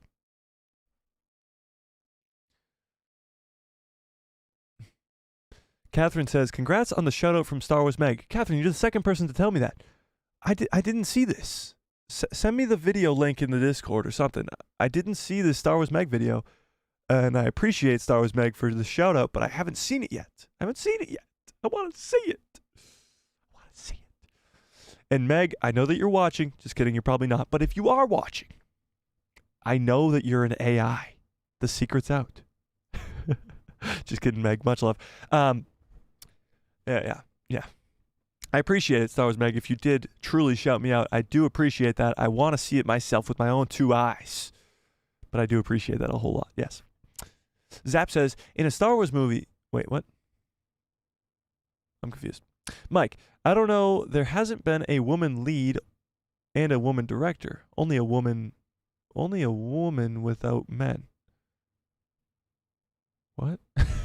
I'm so lost. Fearless says, "I don't mind Daisy as Rey and this director, but the story in the movie has to be good. And I can't get over the Rey Skywalker thing. I'm sorry, but that's just, ugh." Yeah, the Rey Skywalker thing is going to be something that they're going to have to deal with. Fans really don't like that. They don't like that she's a Skywalker. And that has to be something that's dealt with in the movie. I mean, she has to be referred to as something. Master Skywalker, is that going to be the first line of the movie? Is some youngling going up to her and going, "Master Skywalker, there's too many of them. What are we going to do?" And then she ignites a red lightsaber and chops his head off. Like, is that the opener to the Rey movie? I don't know. I just don't know.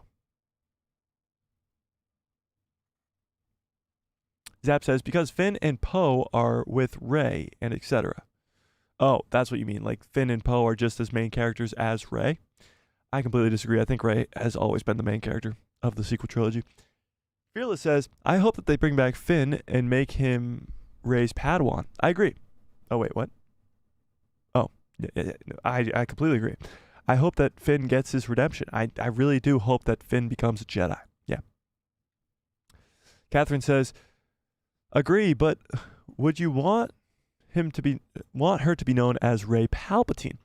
I think somebody brought this up in the last stream, and I apologize because I completely forget who it was, but somebody brought up the fact that it could be like the Bloodline novel, where in the Bloodline novel, the New Republic finds out that Leia was the daughter of Darth Vader, and that's what leads her to be exiled from the Senate.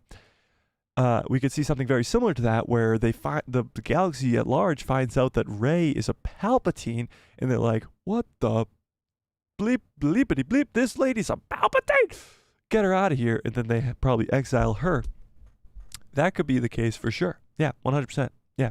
Fearless says, "Oh wait, that was me with Bloodline." Yeah, there you go, Fearless. I'm sorry, I forgot that it was you, but yes. Yes. That would be awesome. Yeah.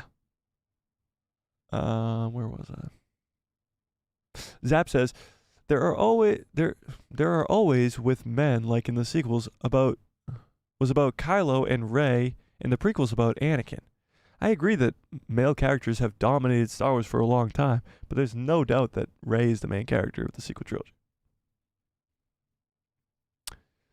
Fearless says, "No, I guess not. She can't be Rey Palpatine. But Why take the name of Skywalker? Skywalkers are extinct now, and why not prove to the galaxy that even a Palpatine can be good? I guess, yeah, but maybe just be Rey Nobody, just Rey, like Beyonce, you know, like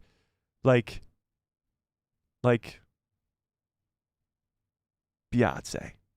I can't think of any other options. I know that Zendaya goes by Zendaya, but I'm pretty sure she has a last name. Like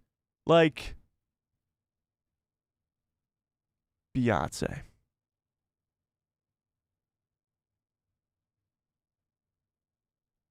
Am I right? Yeah. Let's see. Where was I? Zap says, if this were to be the sequel trilogy, or be a sequel trilogy, and what they are saying is true, then it would be a sole female-centered Star Wars film. We haven't had that yet. Well, it's not going to be. It's going to be Rey in her new Jedi Order. There's no way in hell that these new Jedi are not going to involve men at all. Imagine it was just a whole Jedi Order of females. That would be quite impressive, honestly. But no, I think your villain was rumored back in the summer to be Idris Elba, which would be insane. But if Idris is involved in the movie at all, he's going to be a pretty big name as a male character. There's no way you're going to get around it. Honestly, although that like Anakin's the main character of the prequels, Luke's the main character of the originals, there's a cast of main characters. I would argue that Han and Leia are just as main characters as Luke is in the original trilogy, and maybe not Padme, but at least Obi-Wan is as a main character as Anakin is in the prequels as well. Honestly, Obi-Wan is probably more of a main character than Anakin, just because Anakin's not really in the Phantom Menace until more than halfway through, and Obi-Wan is. So, yeah. Jack, what's up? Jack says, is the Rey movie worth seeing? Well, I can't tell you because I haven't seen it. It doesn't come out for 2 more years. I hope it is. I do hope it is. Yes. Yeah. Jay says, I would rather have J.J. Abrams direct this film over Sharmeen. Honestly, I mean, yes, if you're going J.J. versus Sharmeen, I would rather J.J., but that's just because J.J. has experience, or more experience at least, than Sharmeen does. But I would not want JJ to have another Star Wars film. I feel like there's so many better options out there than JJ or Sharmeen for that matter. Yeah. When does this start filming? Good question. So we don't know specifically. It was rumored at first that it would be in April of this year, coming up this April, that it would start filming. But now that's kind of been argued a little bit, and it might be pushed towards the summer of this year. Needless to say, it will be filmed this year, so we'll be getting a ton of leaked information from that, because whenever there's filming of a Star Wars movie, there's a ton of leaked images from set or just leaked story overall. So, yeah, that'll be pretty cool as that starts to sort of actually start filming, and we'll get a lot of leaked information from that. But at some point this year, it will begin filming. I would guess in between April to August is when it begins. Somewhere in that is when it starts, because it does have to meet that May 22nd of 2026 release date. Yeah. And I'm sure the first trailer you'll see is at Star Wars Celebration in 2025 in Japan. So, yeah. Catherine says, you have a good point. Thanks. I don't know. Sure. Fearless says, then I hope that they have a good female villain in the Rey movie. I honestly don't know who the villain of the Rey movie is. If it's Abeloth, who's a female character, if it is Abeloth, oh my goodness, yes. Give me more Abeloth. Oh, we haven't seen Abeloth yet, but we've been alluding to it in the Ahsoka show. Give me more Abeloth. Absolutely give me more Abeloth. Oh, as I bring up the Ahsoka show, we can't help but talk about that female-led story. Ahsoka, Sabine, Shin, Hera, Mon Mothma, like the whole... Excuse me. Virus and threat protection? That was way louder than it should have been. The whole first half of that show before Thrawn and Ezra come in, of course you have Balin, but other than him, really, the whole rest of the cast, with Morgan Elsbeth as well, is almost all female. It's not a movie though. Yeah, of course it's not a movie though, but it is a Star Wars project. But my point to this is the Ahsoka show, at least in my opinion, is one of the best, if not the best, Star Wars Disney Plus shows. And it has nothing to do with the fact that it's a female-led show, but the fact that it is a female-led show and it is probably the best show isn't being talked about nearly enough. Like, all they talk about is first female director, first female-led this, first female. And they don't talk about the fact that the Ahsoka show was a massive success, incredible show, and it was female-led.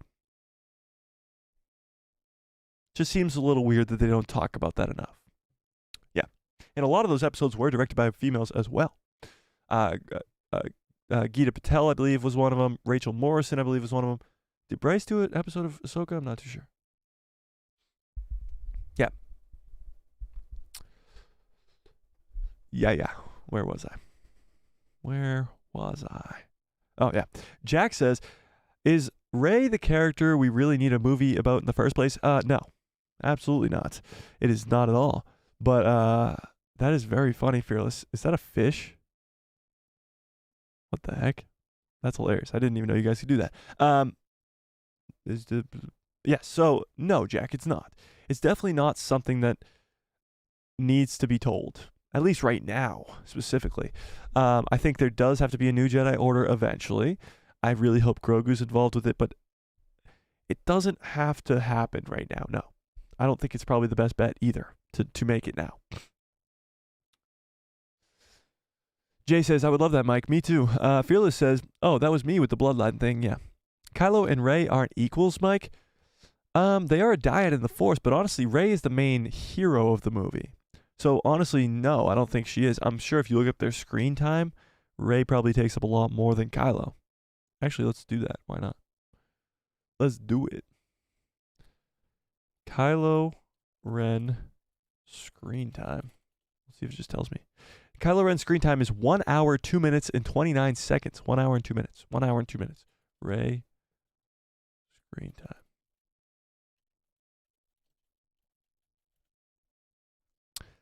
time. Ready for this? Kylo Ren's screen time was 1 hour and 2 minutes. Rey's screen time is 2 hours and 18 minutes. So way over double Kylo's screen time. So yeah, I'm gonna firmly say that Rey is that main character. And by the way, our poll is even out at 50-50. We are split down the middle 100%, 50-50 on whether or not you guys are going to see that Rey movie. That's actually crazy. Yeah. Yeah. It's crazy. And yeah, no way. Rey has over double the amount of screen time. Zap. Jack says, they haven't really dominated in Star Wars. There are always powerful. Wait, what? They haven't really dominated. In Star Wars, there were always powerful female characters, like Padme, Mara Jade, and Leia. Oh, but they haven't dominated that's, I get you, yeah. I mean, other than Rey. Rey really did dominate that sequel trilogy for sure. Nah, I meant just the main characters being a female, the first main character. Well, Rey, of course. Luke, Anakin, Rey, and Kylo are the main characters, but that's debatable. True. Yeah. John Groom, what's up? John says, can you imagine if somehow Palpatine returns again? No. No. Please, no. That would be a disaster, John. And you know it. Thrawn is the bomb. I agree with that. Thrawn is really, really cool. The fact that he's just now being brought into live action is really, really cool because we're going to get some more of him in Mando Season 4, probably in Skeleton Crew even, and maybe even like in Ahsoka Season 2 if we do get that. But in a lot of projects leading up to the movie, and hopefully the movie turns into a trilogy and we get even more Thrawn. Thrawn is just we just barely scratched the surface with this character in live action, so we'll see a lot. Zap says, who will kill Thrawn? That's a good question. Let me open up that one to the whole chat. Who do you guys think will kill Grand Admiral Thrawn when it comes to the end of Dave's movie or possibly Dave's trilogy? You have a lot of different options, honestly. I think a lot of people are probably going to say Luke Skywalker because of his relevance at the time. But when you think about the character of Thrawn, you more so think about people who he has a history with. That would be Ahsoka. That would be the Rebels crew specifically. Ezra Bridger, of course, spent 11 years with him on a different galaxy. Bo-Katan could be a pretty good option. The Purgle killing him, yeah, you could do that as well. Bo-Katan is a little bit different because Bo-Katan had more of a history with Moff Gideon, because Thrawn had already disappeared before the Night of 1,000 Tears. So Mandalore was destroyed after Thrawn was gone. So Bo-Katan had more of a beef, as the youngsters like to call it, with Moff Gideon than anybody else, because he's the one who turned her planet to glass and took the Darksaber from her. So that's why she deserved to be a part of the killing of Moff Gideon in that third season of Mando. But I don't think she would probably be the best bet to kill Thrawn. John Groom says, I think it might be given to Ezra, the honor of killing Thrawn. Yeah, Ezra's probably a good bet, because Ezra did have the whole backstory with him in Rebels. Thrawn indirectly kills his master Kanan, and I'm sure he's going to kill some more of his family. I wouldn't be surprised if you see like the death of Hera or the death of somebody else of this Rebels crew, maybe even Zeb, and that will also lead to more of a reason for Ezra to be the one to kill him. Ezra could, yeah. Zap says Darth Grogu will do it. Grogu could also be a person who does it, because of the fact of Grogu being such an important character to the Star Wars universe now, that he could be so important that they would want him to kill off the main threat. That is possible. I think maybe even Din Djarin, although he doesn't have any connection to Thrawn, could be involved because he's the Mandalorian, and this whole thing is kind of, yeah. Now that's a joke. I know it was a joke, of course, but Grogu is a very popular character, and him killing Thrawn would probably go over well with the fans, honestly. Maybe if Din dies killing Thrawn. Yeah. Or maybe if Din dies from Thrawn. Oh, and then Grogu kills him. Yeah. If Thrawn goes on a killing spree and kills a lot of main characters, and Din Djarin is one of them, then yes, Grogu could be the one to kill him. Honestly, Hera Syndulla would be a pretty good match too. It would be like general versus general. It wouldn't have to be a lightsaber kill. And yeah, she honestly probably has one of the best reasons to be a character who kills Thrawn. She has been at odds with him since day one, and he indirectly kills her husband in Kanan Jarrus.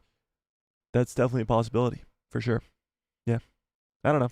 I guess we'll have to wait and see, but there's some good options for killing Thrawn, and honestly, it's not really a clear option, so we could go any which way almost. Yeah. According to Dave Filoni, he wants to put Hera up against Thrawn. Yeah, I have heard that. So Dave Filoni has said that he wants to put the two generals against each other, two great minds that have been at odds for quite a long time. I could see that. Yeah. Jay says they would kill Hera and turn Jason, and Jason will turn. I'm a big believer of that theory. I would love to see that. Love to see it. Yes, 100%. Jason turned to the dark side. It would be so good. It would be a lot like Jason Solo from Legends, and it would be really, really cool. Give me Darth Caedus. John Groom says Thrawn's death by Chopper. Yeah, let's do it. Chopper needs another death to his toll on his war crime list, and I think Thrawn will be the perfect one. Damn it. Can I get some good cups full orders in the chat, please? We're up to 52% of you say no to seeing the Rey movie. Yeah. All right. Let me hang on. I gotta scroll up here. Mila Star, what's up? Mila says, so sad that political correctness stands above anything else. Yes, it is very sad that that is the conversation that we are having. It never should be the conversation. It should all be about the content and how good the content is, all the lore about Star Wars, and that should be the topic of conversation. And I love the streams when that is the topic of conversation, and that will be the topic of conversation in just a few seconds here as we push past this news of Sharmeen. But when it is the topic of conversation, it's never usually good news. So I agree. Yeah, it shouldn't be the news. It shouldn't be the topic of conversation. Zap says, villains always have less screen time. That's true. No, 100% they always have less screen time, but that doesn't mean that he's the main character. You said look at Darth Vader. Darth Vader's not the main character of the original trilogy either.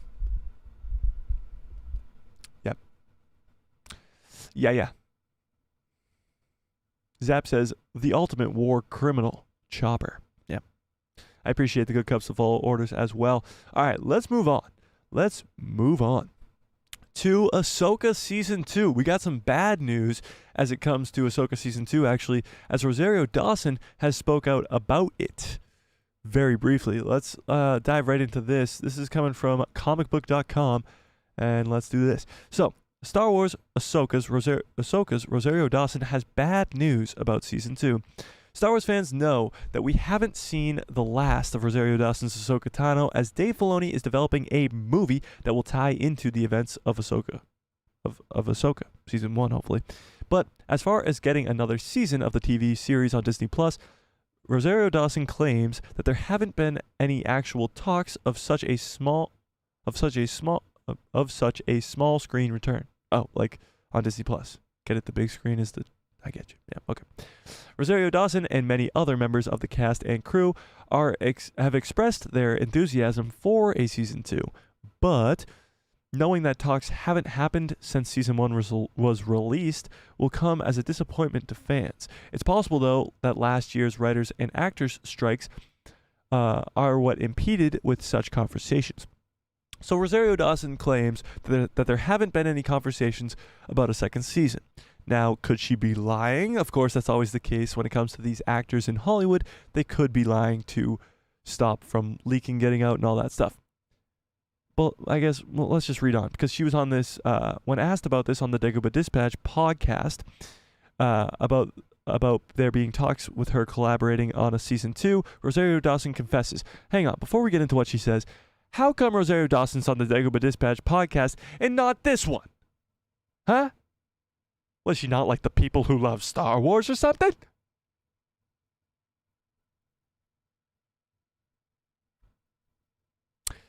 She says, no, we're supposed to be having a dinner soon with the whole cast. Interesting. Which will be really nice because I haven't seen everyone. I've been very jealous seeing everybody at some of their cons recently, which I was unable to be at. So yes, Iman Esfandi, who plays Ezra, has been at a lot of Comic Cons and other cons around the country lately, and so have other actors and actresses from Ahsoka. But Rosario has been unable to do so. But she does say that they're all having dinner again soon, which could lead to some conversations about a second season. Well, the writers and actors strikes have been resolved. These resolutions came late in the year, with the holiday season also impacting various talks between filmmakers and studios about future projects. Now that we've entered a new year, it's possible that studios and filmmakers will resume conversations about Ahsoka's future. There are currently a lot of unknowns about the future of the galaxy far, far away. Despite a number of concrete projects having been announced, we do know that another season of Andor is on the way, though it doesn't have a release date set. In this year, we'll also see the debut of new series Star Wars The Acolyte, Star Wars Skeleton Crew, and while Acolyte will mark the first live-action foray into the era of the High Republic, Skeleton Crew will be unfolding during the time of the Ahsoka, Mandalorian, and Book of Boba Fett. As proven in other previous release series taking place during the Age of the New Republic, there can be a lot of overlap between these respective titles. So while we won't anticipate seeing Ahsoka appearing in Skeleton Crew, Filoni's upcoming movie could bring together a number of storylines from all these series that will take place of full seasons. Stay tuned for updates on future Star Wars franchise and blah, blah, blah, blah, blah. So, what's interesting about this is Ahsoka Season 1 was such a success that Dave Filoni got a promotion and got his own Star Wars movie. He was confirmed to get his own Star Wars movie back in April during Star Wars Celebration, but he got that Star Wars movie because in January of that same year, last year, the viewings of the executives at Disney and Lucasfilm seeing the Ahsoka series is what led to Dave Filoni getting this promotion and getting his hands as a director on a full feature film. Because of the success of Ahsoka is why that happened. Because of how good of a job he did on Ahsoka, he got his own movie and he got a promotion. Why that didn't lead to an Ahsoka season 2 right off the bat is a little bit weird. Honestly, they've already confirmed Andor for a second season. Of course, we're getting Andor for a second season, but they confirmed Andor for a second season before Andor season 1 even came out. Acolyte is already confirmed for a second season, or maybe it's not confirmed, but it is rumored to have a second season before the first season even came out. Why is Ahsoka different? Now, it might not be because that they don't think it will be a success. It might more so be because the character of Ahsoka will be pushed further in different projects. Maybe it's Dave Filoni's movie. Maybe Dave Filoni's movie gets turned into a trilogy. Maybe it's in the Skeleton Crew. But maybe, just maybe, it's not time for them to announce an Ahsoka season 2. Maybe, just maybe, they can't announce it until we've either seen Skeleton Crew or Dave Filoni's movie or something about that.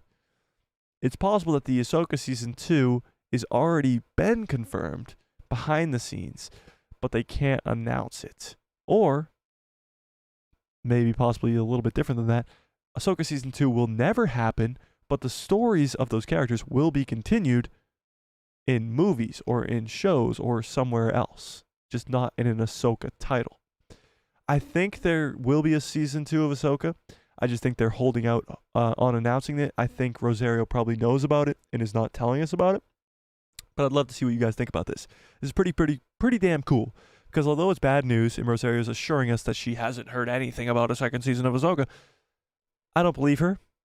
And honestly, it's good to be talking about a possibility of a second season of Ahsoka and talking about positive Star Wars stuff.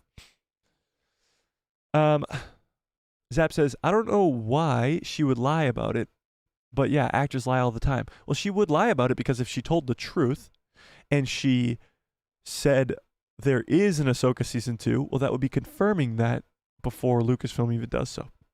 And she can't do that. Probably due to contract reasons as well. Jay says, when will Skeleton Crew come out? Shouldn't we be watching it right now? Yeah, so Skeleton Crew was supposed to be released in November of last year. So we would have already it would probably have already come and go. We probably would be done with it by now. But yeah, we were supposed to have already seen Skeleton Crew.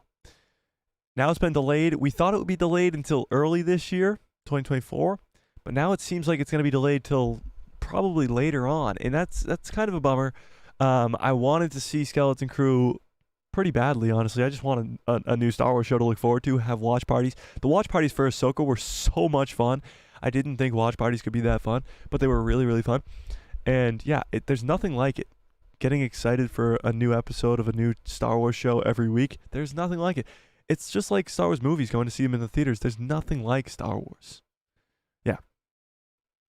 So hopefully Skeleton Crew, to answer your question, comes out sooner rather than later, but honestly, it's not looking too good. Cat's Paw, what's up, Cat's Paw? Says, just hopping in, was off at appointments and a meeting. Don't worry about it, Cat's Paw. I'm glad you're here. Jay says, because Dave is doing it. I don't know what you're referring to, but yes. Zap says, they may be canceled. They may have canceled it. So they could, wait, what? So they could continue maybe it as a movie and make more money, since movies make more money. It's a weird thing, but maybe it's more profitable and they will get more money from the movies. Yeah, movies obviously make more money than their Disney Plus shows, without a doubt. But Ahsoka was such a success, and they've already done The Mandalorian in multiple seasons. They could have gone with The Mandalorian to the movie theaters, but they're not. The 4th season of The Mandalorian was rumored to be turned into a movie. It's not going to happen anymore. It's still going to remain a show. So I think if they are going to do an Ahsoka season 2 and continue that story, it will be on Disney Plus, and they won't just turn it into a movie just to make more money. The Mando movie, of course, is still coming, but I don't think the Ahsoka movie is. Cat's Paw says, I would not mind in Ahsoka season 2, but the Rey movie, hard no. Especially hearing comments from the feminist activist director. Yeah.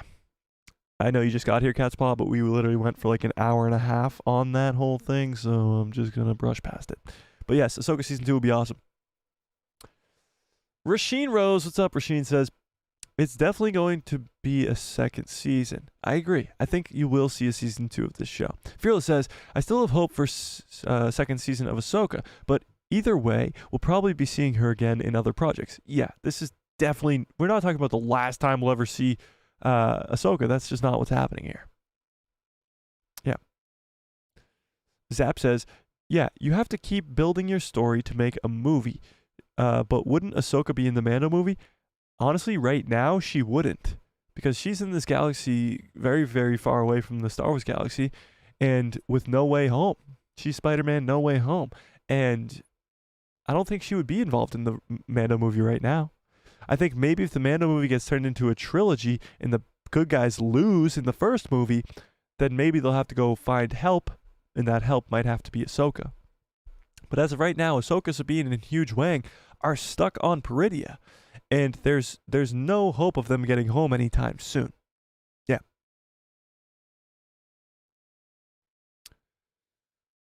Cat's Paw says, I wouldn't mind Ezra killing Thrawn, either him or Mando. I think Ezra has way more of a reason to kill Thrawn than Mando does. I think Hera does as well. Mando doesn't really have any backstory with Thrawn, so it wouldn't really make sense for him to, unless, of course, something happened between now and then.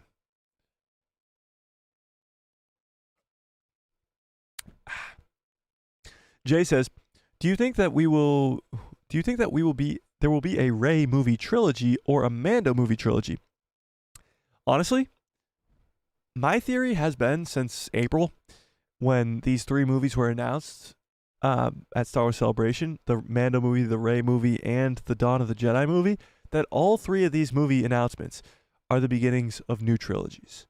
I think if they're smart, at next Star Wars Celebration, which is 2025, they will announce this, that the Rey movie is the beginning of a new trilogy that will completely be a new saga, and the Mando movie will be a sequel-prequels movie, trilogy, that will kind of sort of be a sequel trilogy for the fans that don't like the sequel trilogy, honestly, and Legends fans who like the Heir to the Empire trilogy.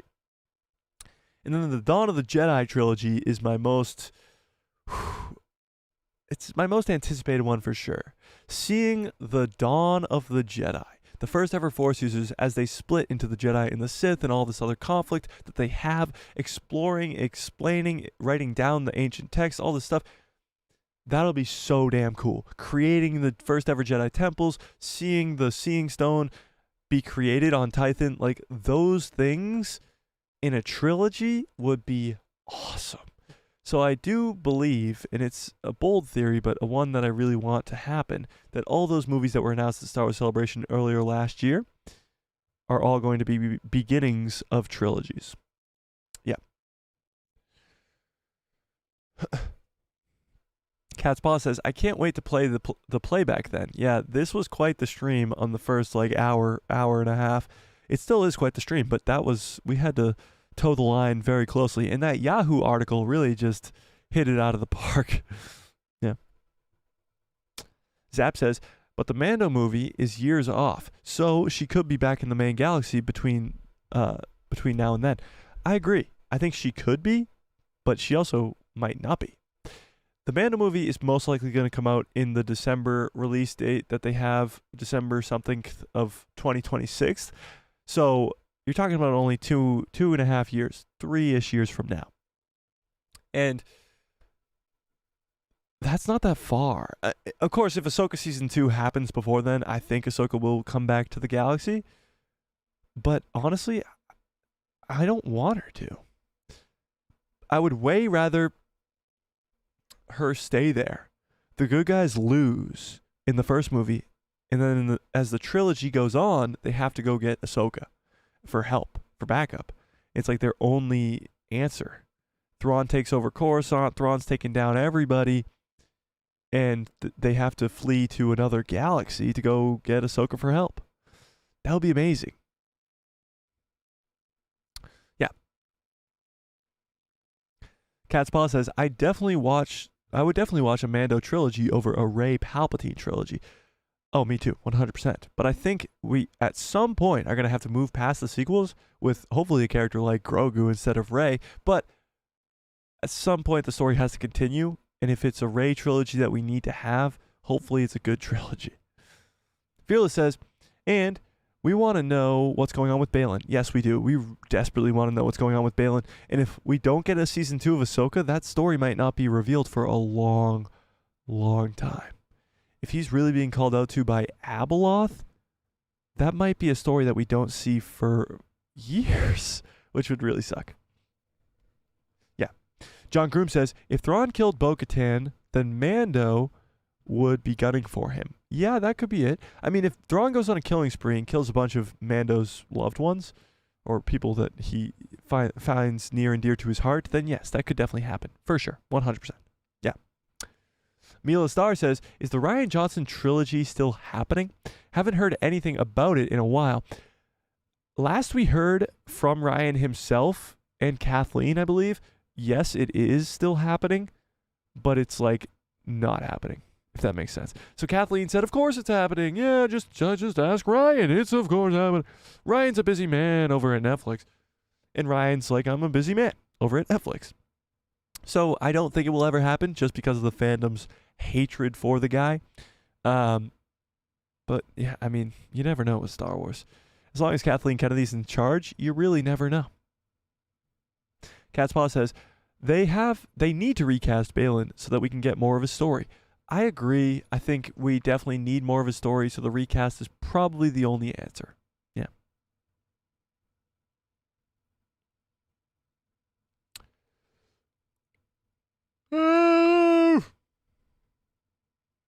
Yawn.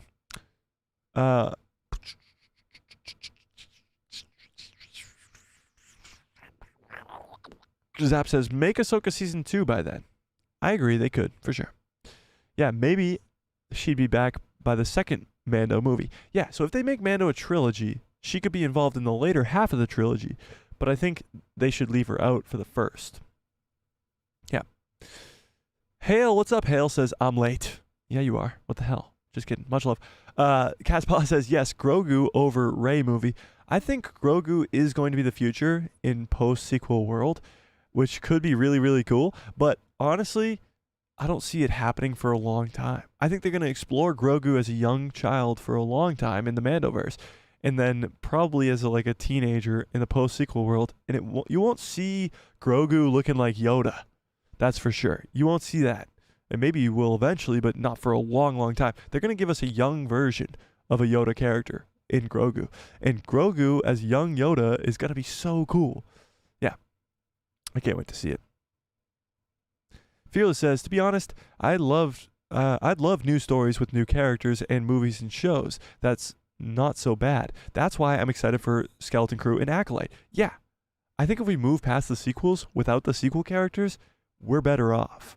And you can have certain characters like Grogu, and Grogu might be the only character, but as long as you have good new characters, that's all that matters. Salty, I am very glad you changed your name back. I really appreciate that. Cat's Paw says, they could have the Mando movie first, then Ahsoka Season 2 on Peridia, and then merge with a second Mando movie. Yeah, you could do that too. You could have a show in between the two movies. 100%, yes. Salty Texas Ranger says, Daisy was attractive in The Force Awakens. Basing a movie on her life 15 years later after she hit a wall is going to be a disaster. Salty, I missed you. I did. I truly did. Comments like that really keep me going. Jesus Christ. Yeah. Okay. Let's move on. So Ahsoka Season 2, I think, will happen. I just don't know if it's going to. Acolyte sounds like a message dumpster fire. I hope not. I hope Acolyte keeps the messages out of it. I have hope. Actually, huge shout out again, because I know we got more people here now. Go follow Sith Talks podcast. Me and Tony he's posting a podcast tomorrow at 11 a.m. Eastern Standard Time. Tomorrow, Friday, 11 a.m. Eastern Standard Time. I'll post it in the Discord, of course. A podcast is coming out with me and him talking about Star Wars. We go into depths on a bunch of different Star Wars stuff. Whoops. But we talk about the Acolyte.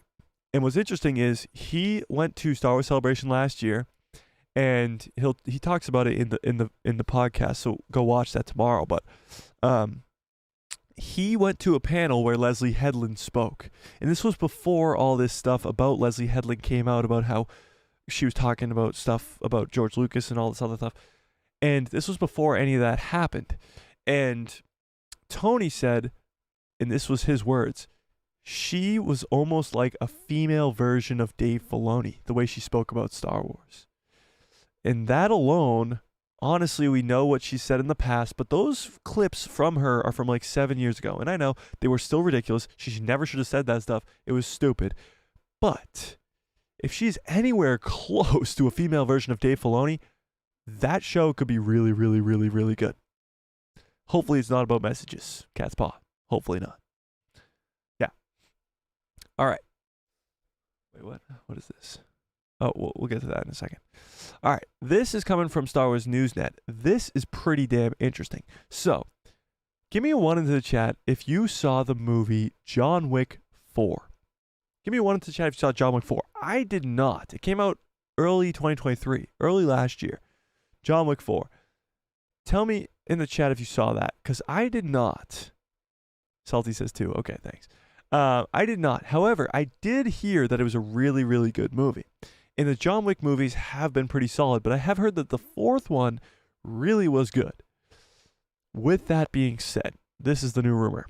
Director this guy right here, Chad Stahelski, sure, expresses interest in making a Star Wars movie.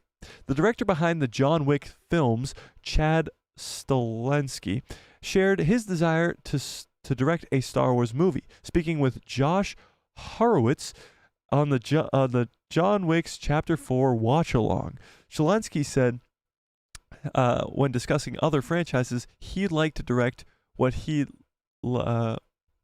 like to take a swing at Star Wars. So when I'm going with first names, Josh asked Chad about other franchises he'd like to contribute to. He listed several titles he'd like to work for, but when talking about Star Wars, he emphasized how important it was to him.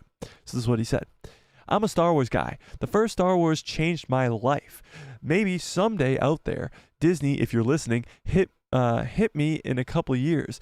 I have a couple of takes for Star Wars. Do you have an idea or two? Yeah, I do. I'd like to take a swing at that. So this is a director who has experience. I'm not bringing it back to Sharmeen. I don't want to do it. This is a guy who has experience creating very good movies. Well liked by the fans. And a very successful franchise in John Wick. Now, him coming to Star Wars again, I cannot emphasize this enough, would be very good. I still think every new director who comes into Star Wars should have a few episodes of a Disney Plus show first. Why not? Who's it gonna hurt? If he goes and directs a Mando Season 4 episode, it would not hurt me one bit. It would actually make me more excited for a Star Wars movie if he does get a Star Wars movie. So with that being said, this sounds like a great idea. He's been a Star Wars fan since day one, since the first movie was released when he was a kid, and he would love to take a swing at Star Wars. He's got some ideas for Star Wars. Why not hear the pitch? Why not? So this was the podcast that it was from. However, not long before the same discussions, Chad also explained his reluctance to work on established franchises. He explained that part of the reason why he created John Wick films is so that he could work under his terms and conditions and not under someone else's. So this is interesting. When one of the biggest franchises comes and says, "Hey, would you like to play?" Of course, it's like, "Oh, someone likes me. Someone acknowledges me. Woohoo!" But to be honest, I'd been asked a lot about, why do you want to do John Wicks? Don't you want to do something else? And yes, of course I do, but given the choice, I'd had, and the parameters that were presented to me, I felt like I could just do my fights, the anime, and the action more my way by doing John Wick, while working within someone else's parameters of what I feel to be a duel or mythology when I create one. So he would rather do his own thing than have somebody else or somebody else's parameters or somebody else's guidelines around him. So he'd rather do his own project, okay? Now, when it comes to Star Wars, we know that it can go one of two ways. You could have a Rian Johnson effect where they'll just hand you a movie and you can do whatever you want. And that would sort of be what he would want. But I think more so, he would probably want to do something along the lines of his own Star Wars story. Still, Chad doesn't rule out the possibility of making a franchise film. He likened his approach to the fictional boxer Rocky Balboa. He stated that even though he has some reluctance, it could be hard to turn down the opportunity. I still have a bit of a competitor mindset left in me going. That's cool. I'm very flattered. You feel very honored, but at the same time, I don't know, man. I don't want to take a swing. It's like Rocky. I gotta know. Was it your best? So he's talking about he wants to give his best swing towards another project. He's currently attached for a Highlander film and Ghost of Tsushima film. That's pretty cool. Meanwhile, Lucasfilm has had many other directors attached to developing movies, such as Taika Waititi and Sean Levy. So it's most likely that this guy won't get a Star Wars movie, or if he does, it won't be for years and years. But I mean, the fact that some creators, very good creators, want to come to Star Wars is still good. As long as you still have the good name of Star Wars and the actual franchise of the galaxy far, far away to draw in these great names, then you're in a good position. However, if you have Kathleen Kennedy at the forefront, picking and choosing who to direct movies, and she's picking and choosing people like a Sharmeen Obaid-Chinoy, to beat a dead horse, rather than a person who has more experience not only in directing but with Star Wars, then I think it's going to be a recipe for disaster. Yeah. Some of you saw it. John Wick 4. There you go. John Groom saw it. Yeah. All right.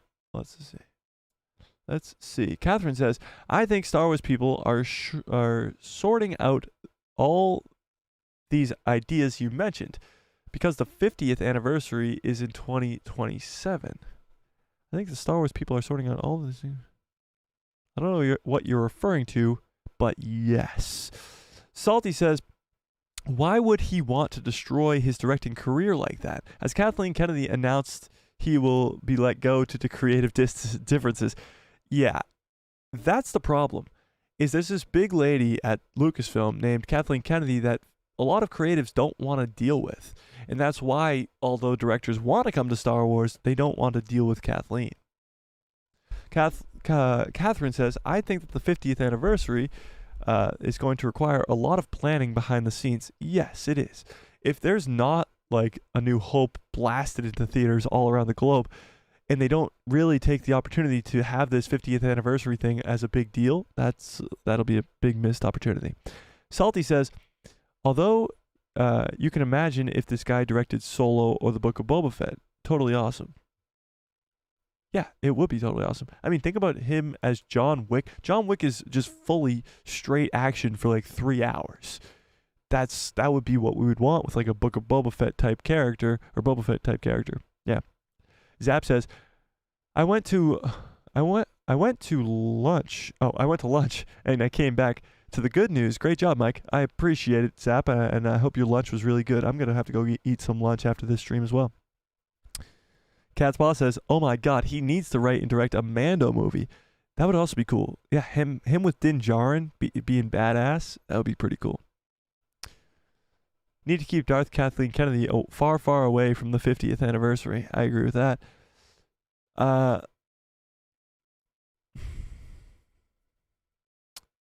Star Wars Kata, what's up? How we doing? All right, let's get to... Should we... Wait, what? All right, 2 hours and 10 minutes. How does this happen? I think we're going to get on out of here, guys. I think I got to go eat something. I think we've gone for 2 hours and 10 minutes, which is crazy. So I'm going to end this poll. 51% of you guys, the math is not mathing, 51% of you guys are not going to see the Rey movie, as 48% do. So we'll see how those numbers fluctuate as more news comes out about the Rey movie, as we get a trailer next year probably, and more stuff goes along. But yeah, smash a like on this video if you haven't already. And of course, do not forget, tomorrow at 11 a.m. Eastern Standard Time, 11 a.m. Eastern Standard Time, I'll remind you guys in the Discord. If you're not in that Discord, go join the Discord. If you're not a member, become a member. All that stuff.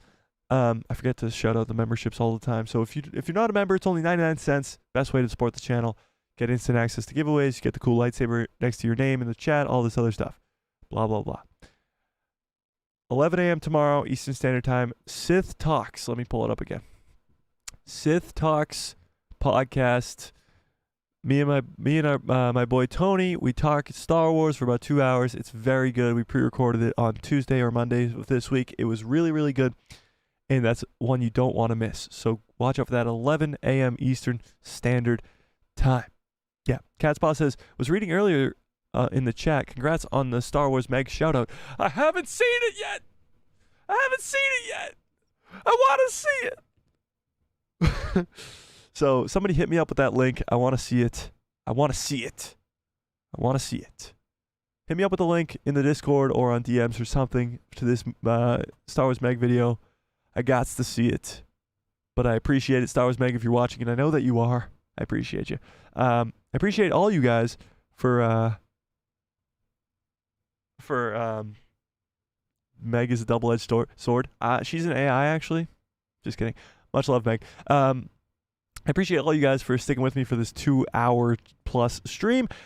It was a very good one, and we towed the line very gracefully and didn't get canceled. And that's always the goal of the stream. So watch out for that live podcast tomorrow, possibly a video tomorrow, and of course a live stream on Saturday. And I hope you have a great rest of your evening. Smash a like on this video if you like it. Hit subscribe and hit that bell so you get notified every time I post a video. And my pretty face will show up in the recommended feed of yours. And of course, may the Force be with you. Where's that stupid button?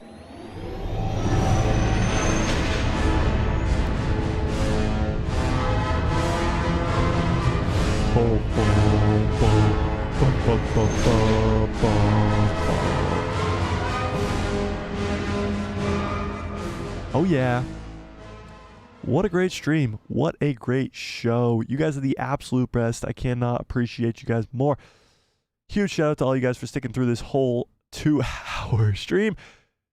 Hope you have a great rest of your evening, a great rest of your lives, and good night, everybody.